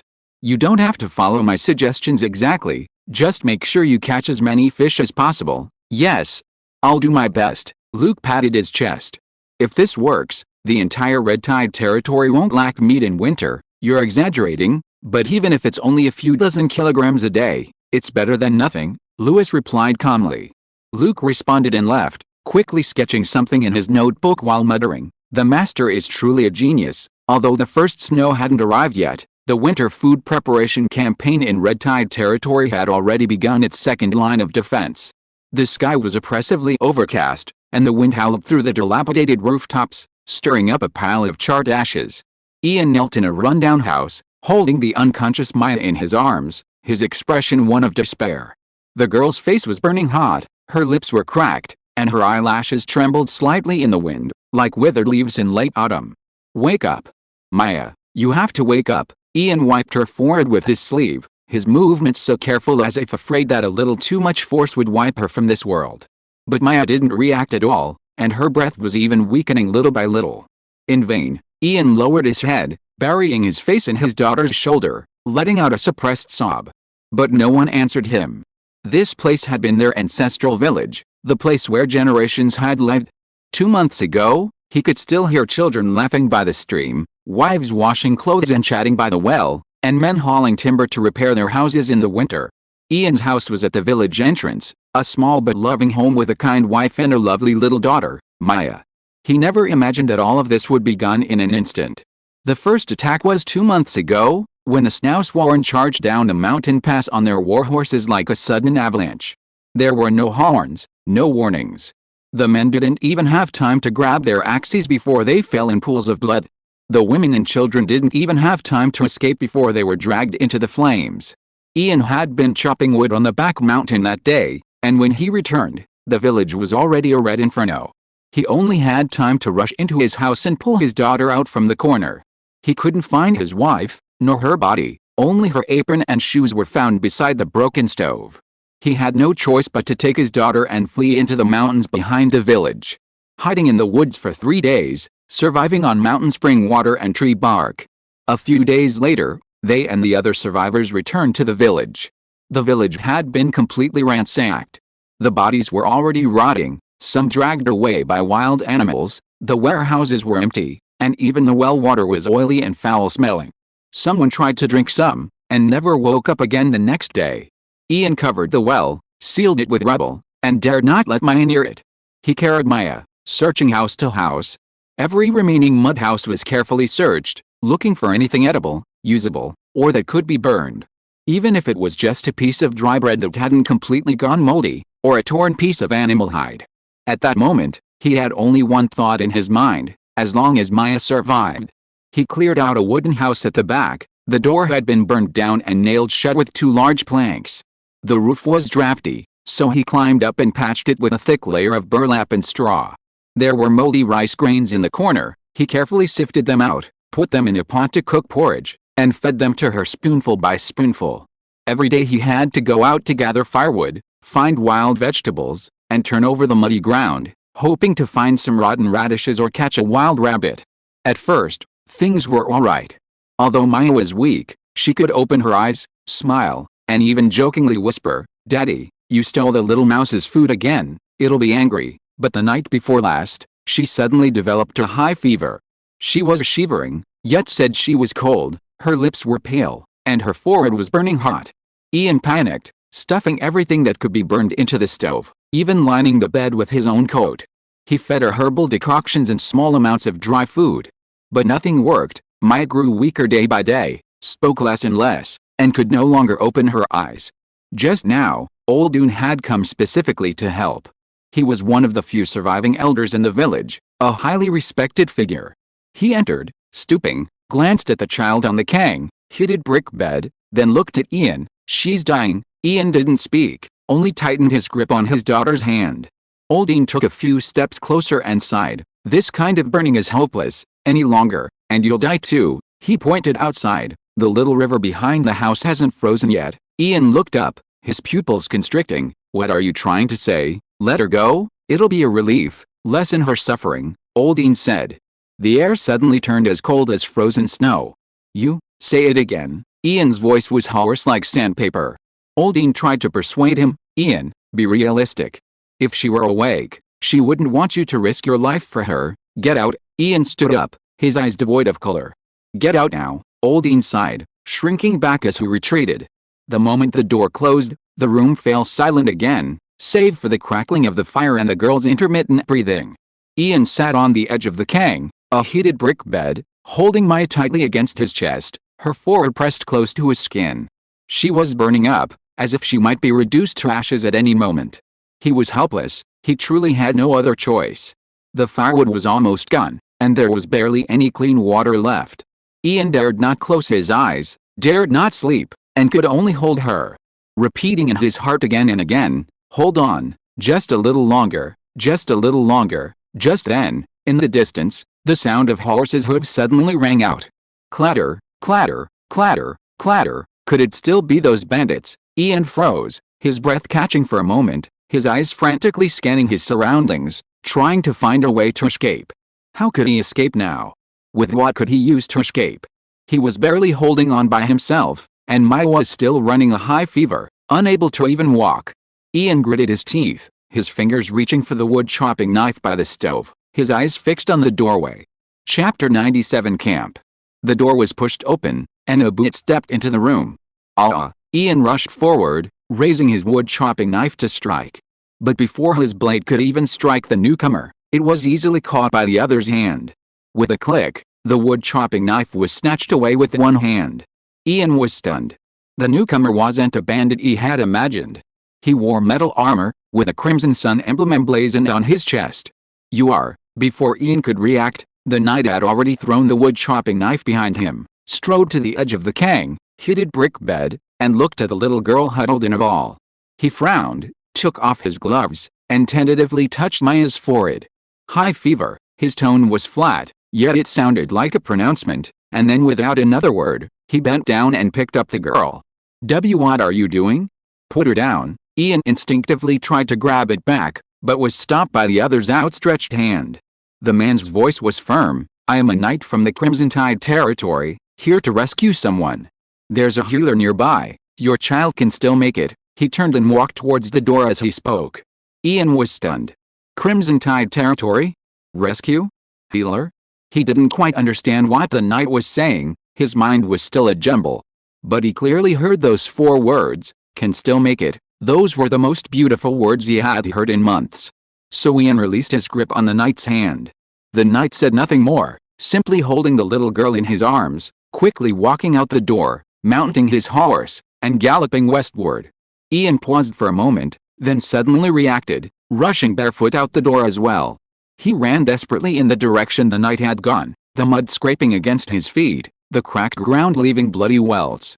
But the knight was too fast. In a few breaths, he disappeared into the forest, leaving no trace. Maya, he called, staggering after him. There was no response, only the howling wind. Ian didn't know what else he could do, only that he had to keep running, just to confirm that the night wasn't an illusion. Even if it was just to give himself a reason to live. He could only keep running in that direction. His breath felt like rust scraping against his chest, each step like stepping on red-hot iron. But he dared not stop. After running for almost 2 hours, something finally appeared before him. It was a camp. Ian froze. This place, he had been here before. Before the war, it was this small village, where he, as a carpenter, had repaired houses. But now the village was long gone. Everywhere were collapsed houses, charred wooden beams, and axe marks and arrows on the blackened earthen walls. It seemed that this place had also been attacked by the Snowsworn. But unlike his own village, a cluster of tents had sprung up among the ruins, clusters of campfires illuminated the night, smoke rose, and figures moved about. He couldn't believe his eyes. The air still carried the warm aroma of porridge, and some people sat by the fire, blowing on it with bowls in hand, their faces filled with satisfaction. Soldiers patrolled, children peeked out from tents, and wounded soldiers lay in bandages in corners. Doctors in clean robes knelt beside wounded soldiers, carefully bandaging their wounds. The tents weren't new, but they were sturdy, dry, and free of mold. The porridge was a thin, coarse-grained porridge. But it was warm, fragrant, and enough to fill their stomachs. Compared to his recent ordeal, this was paradise. Most striking was a flag flying high in the center of the camp. A crimson flag, fluttering in the wind, with a bright golden sun at its center. Ian quickly found where his daughter was. Not because of his excellent sense of direction, but because there were so many people gathered there, and the commotion was so great, he almost instinctively rushed over.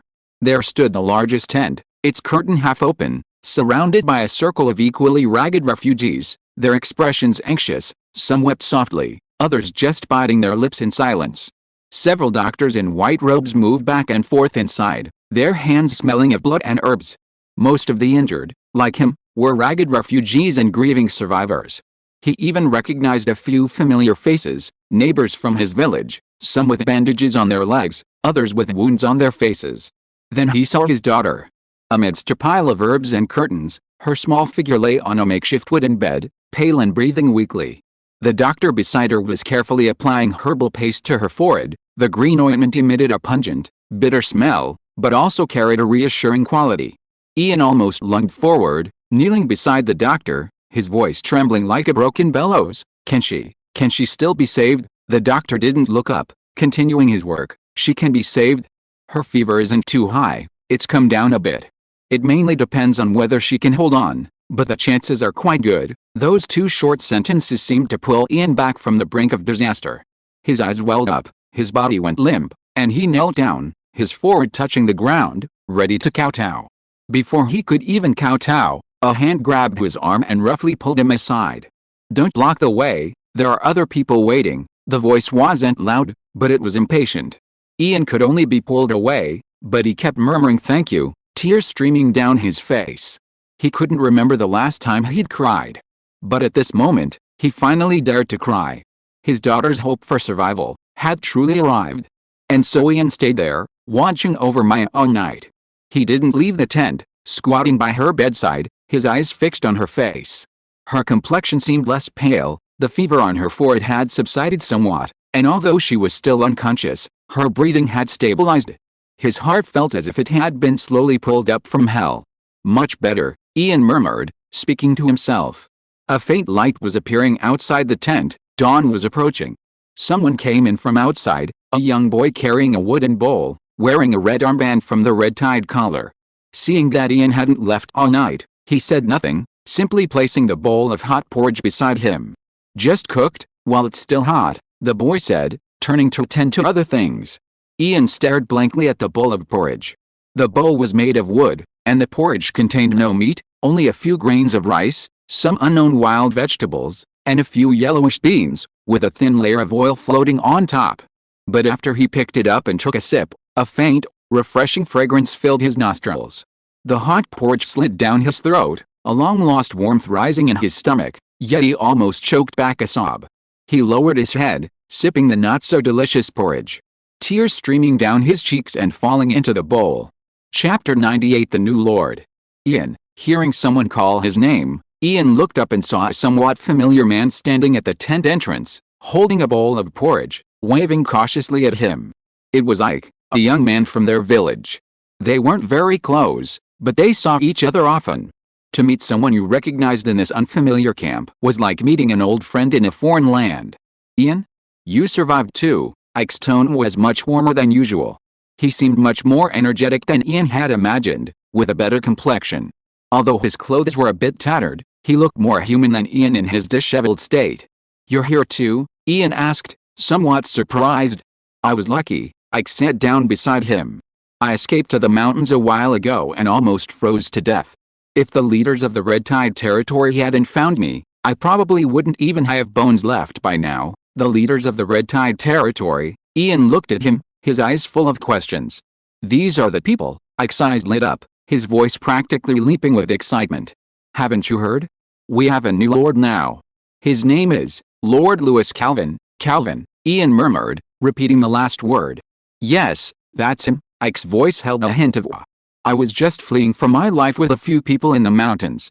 They sent men into the mountains to find us, carried us down, fed us porridge, gave us medicine, and even gave me a temporary identity card, saying that as long as I worked, I could get food. He spoke with great enthusiasm, as if recounting a momentous event, his eyes shining brightly. The new lord isn't like Baron Merrick, a nobleman who spends his days indulging in debauchery in his castle, eating meat and drinking wine, and picking up concubines. This Lord Calvin is different. He sent down so many doctors, soldiers, and stewards. We have food and drink, and even children and the elderly can live in tents. He even said he'd build a well in houses.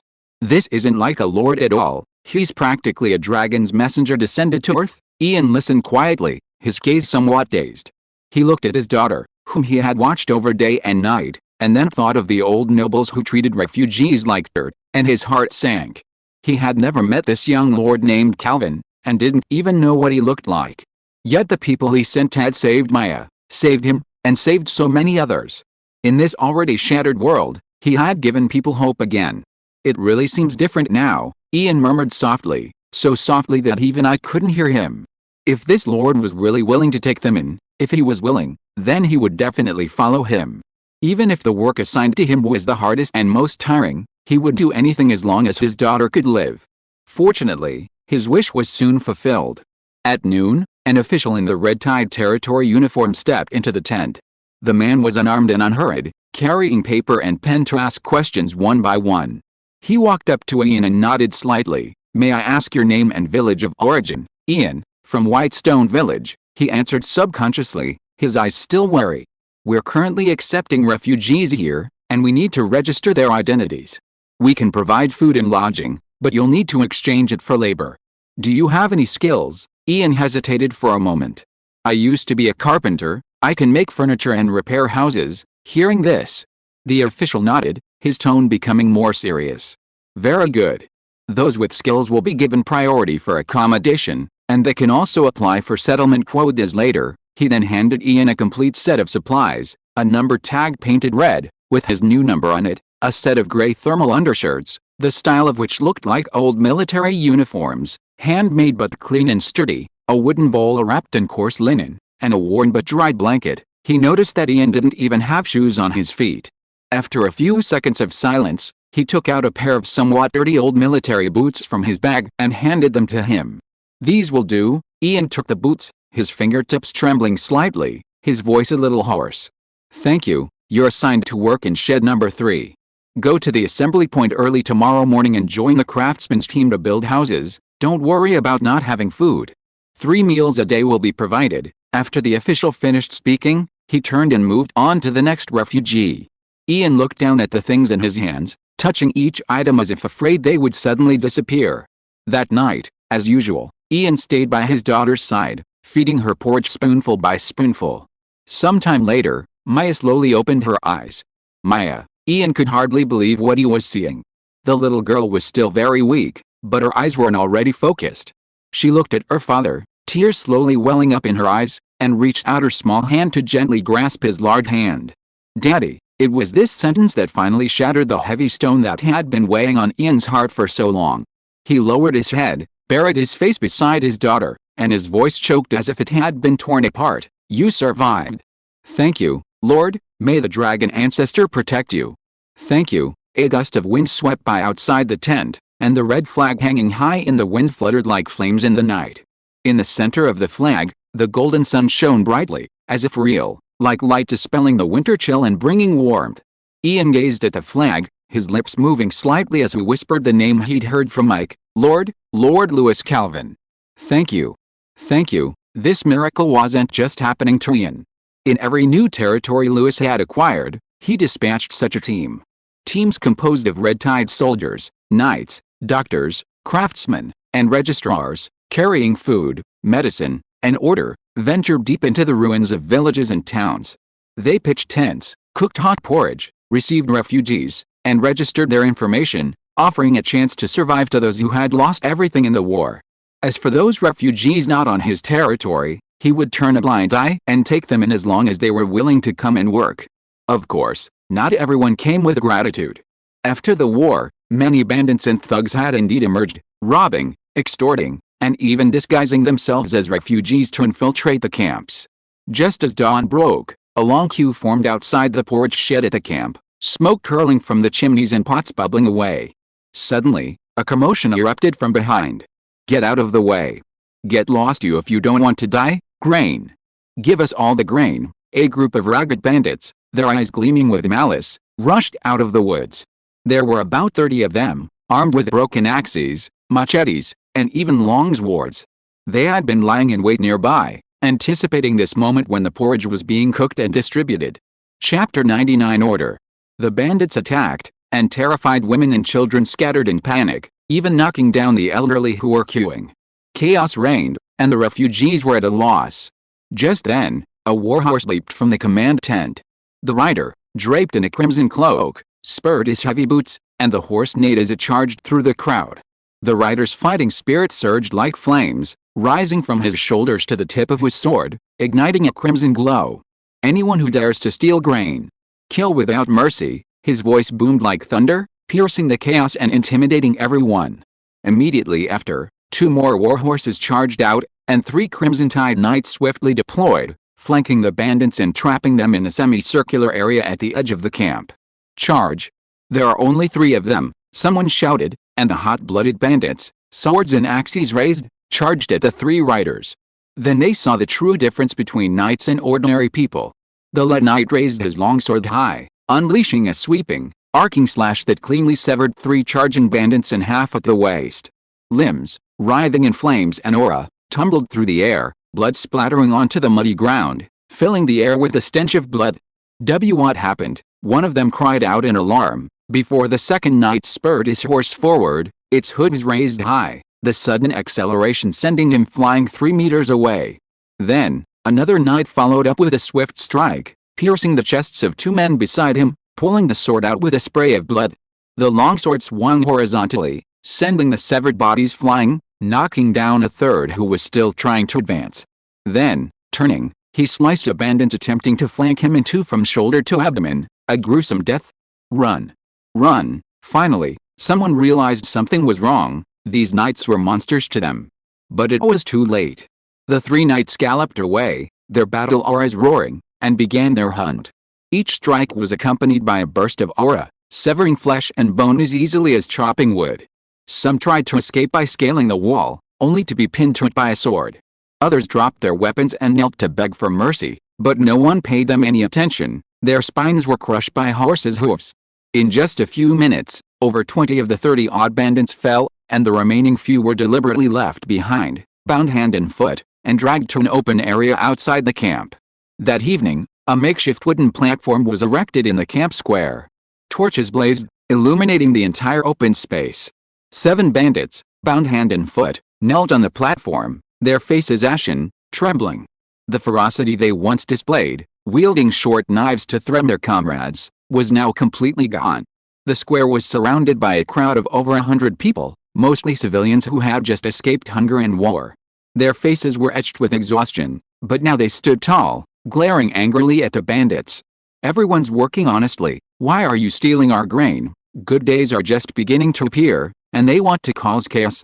They should be beheaded. Lord Lewis truly doesn't tolerate bad people," the judge in charge of the trial loudly proclaimed. "According to the red tide law, those who rob grain, attack camps, and intentionally injure others are unforgivable and are sentenced to death." A murmur rippled through the crowd, but not with questioning. Rather, it was a sigh of relief and cheers. Several of the 7 began to cry out for mercy, while others tried to explain or beg for forgiveness. "Spare me. I was just watching the fun. I didn't steal anything. I have an 80-year-old mother. Please, don't kill me." A younger bandit struggled desperately, tears streaming down his face. I promise I'll repent and start anew." A red-tide knight stepped forward, saying expressionlessly, "Forgiving you is the dragon ancestor's business. My duty is to send you to see him." He drew his sword and stepped forward. Execute. A flash of sword light, heads flew off, blood splattered on the yellow earth. The same action was repeated 7 times, and the entire square fell silent. As the last head fell, someone shouted, "Well done. Yes. They deserved to be killed. Great. No more worrying about having our porridge stolen." Cheers erupted, and some even clasped their hands together and bowed in respect to the crimson flag. From that day on, no one in the camp dared to steal anything. This was Lewis's previous order: if there were any troublemakers, a few would be deliberately spared for public trial and beheading. The war is over, rules must be established, he said. He wanted everyone to see for themselves that in his territory, robbery and murder were capital offenses. The refugees who had obediently registered and worked diligently could now eat 3 meals a day, no longer had to sleep in the open, and had clean straw mats and blankets at night. And this was the life they had always dreamed of. Under the guidance of craftsmen sent by the Red Tide Territory, semi-subterranean dwellings rose from the ground. Ian was among the first craftsmen to participate in the construction. Although his work was tiring, he felt at peace. The foreman provided meals on time, and in the evenings, he could listen to people playing music and singing around the campfire. Maya was also gradually recovering, and color returned to her face. Although she was still thin, she could now walk steadily and even run a few steps around the camp. She always liked to follow Ian, sometimes helping to pick up wood chips by the construction site, or poking at small stones on the ground with a small stick. Her coworkers, seeing how well-behaved and sensible she was, often teased her and would occasionally give her some food. "You little rascal, you're much more diligent than your father," someone said with a laugh. Hearing the teasing, Maya blushed and ran away. Ian grinned at the sight, but his eyes welled up with tears. Looking at his daughter's lively figure, he felt a sense of relief. Just a few days ago, he had to wake up every night to check her breath, fearing that he might wake up one day and lose his child forever. Now he no longer had to grovel for a meal, nor frantically traverse mountains for a few herbs. The porridge, though simple, was always enough to fill him, along with some pickled vegetables. The huts, though humble, offered shelter from the wind and rain, had charcoal fires, blankets, and people to talk to. Ian, holding his rough porcelain bowl, watched the rising smoke and silently said, "Thank you, Lord Lewis." Not only Ian, but the people in the camp gradually regained some vitality. They had food to eat, work to do, a place to sleep, and most importantly, a sense of security. As long as you follow the rules, you'll have food to eat. As long as you're willing to work, someone will protect you. Such slogans began to quietly circulate in the camp, like a simple yet true creed. No one thought it was false, because it was exactly what they had seen and felt with their own eyes. Gradually, this belief quietly took root and sprouted among the ruins after the war.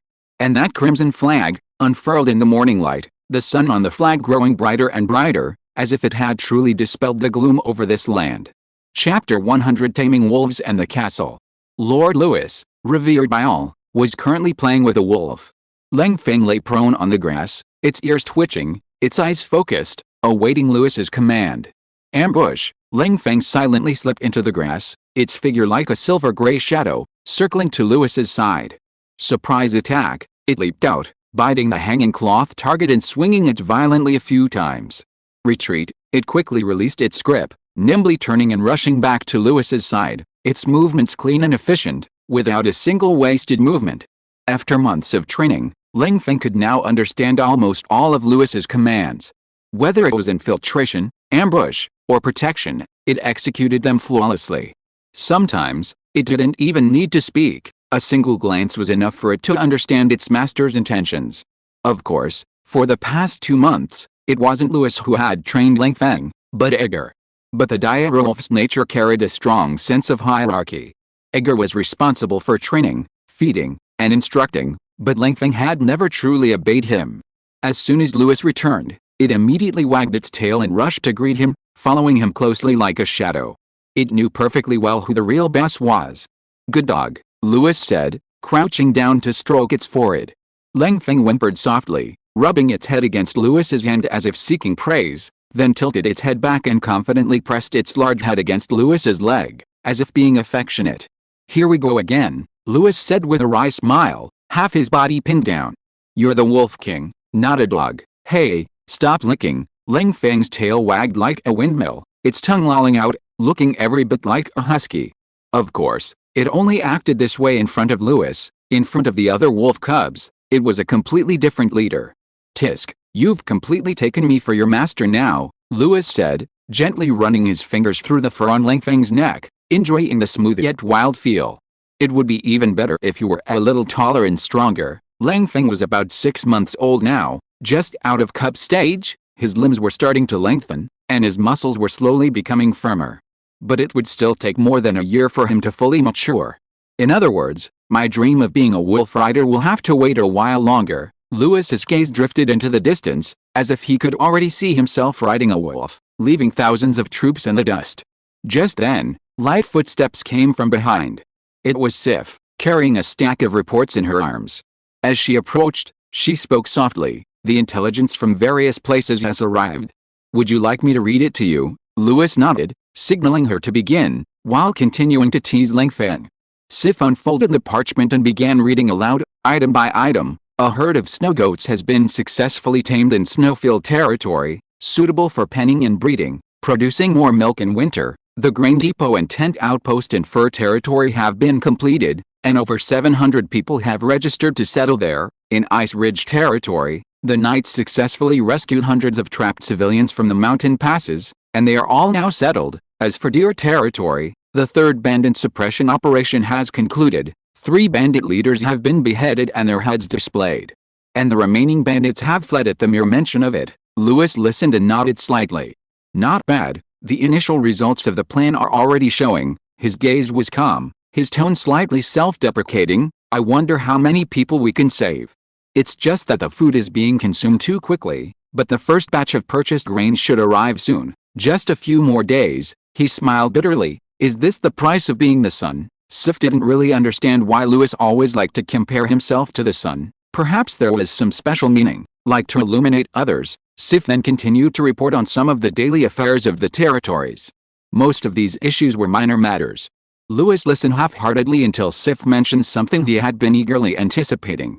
Oh, right, there's one more thing, Sif said, flipping through a report in her hand. Mike said the castle in Red Tide territory is almost finished and he wants you to go take a look. Oh, Lewis's eyes lit up, and he sat up straight. Of course, he remembered. He had personally designed the blueprints, modeled after the Tulao, Hakka earthen buildings, and the geothermal heating system incorporating the hot springs. All of it was his own planning. Didn't you say there were some problems with the hot spring clay? Lewis asked. Yes, it caused a slight delay, Sif nodded. But then a new team of craftsmen was brought in, and the progress accelerated significantly. Now the main structure is complete, with only some decorations and defensive work still under construction. It's really almost finished. I thought it would be next year, Lewis exclaimed. He often passed by the construction site, but he could only see the outer walls being built. He hadn't really looked into the progress inside. Lewis smiled. Then let's go take a look at it this noon. After lunch, the sun was shining brightly. Lewis, cloaked, strolled over with Sif and a few guard knights. Walking along the newly paved dirt road, Lewis spotted it immediately. Its rugged outline and thick rammed earth walls seemed to grow directly from the earth, exuding an indescribable sense of oppression. At the bottom was a complete ring of dark gray stone bricks, tightly adhering to the ground. The bricks extended to the waist, seamlessly connecting with the stone walls of the arrow towers, their lines simple yet not rigid. Above were wooden eaves, the beams carved with red tide sun totems and wave patterns, a rough exterior with a touch of refinement. The entire castle was like an armored beast, steady, cold, and utilitarian, yet harboring a stubborn craftsmanship. This directly struck a chord with Lewis's straightforward, masculine aesthetic. This wasn't the luxurious beauty of southern nobles, it was the rugged, practical beauty of the north. Although its appearance was nothing like the castle of Frostspire, its spirit was remarkably similar. Lewis stared at it for a while, then couldn't help but exclaim, "Old Mike actually came up with a castle in this style. That guy's got some skills." Of course, the main credit goes to me, though he remembered drawing something like a bear pillar on the sketch. The design concept was mine, he added quietly, without a hint of shame. Sif, meanwhile, tilted her head, looking at the newly completed earthen building. It wasn't quite what she'd imagined. She'd expected a castle with gleaming stone bricks and ornate carvings. But this one looked plain and rough. Just then, the door creaked open. A dusty Mike strode out. "My lord. You've arrived," he said smugly. "I've accomplished my mission, it's finished on time." End of this chapter. Thank you so much for reading until the end. Don't forget to give it a like. Looking for more exclusive content and immediate access? Subscribe to our Patreon. Remember, every like, Subscription or donation encourages us to continue. Thank you all. See you in the next video.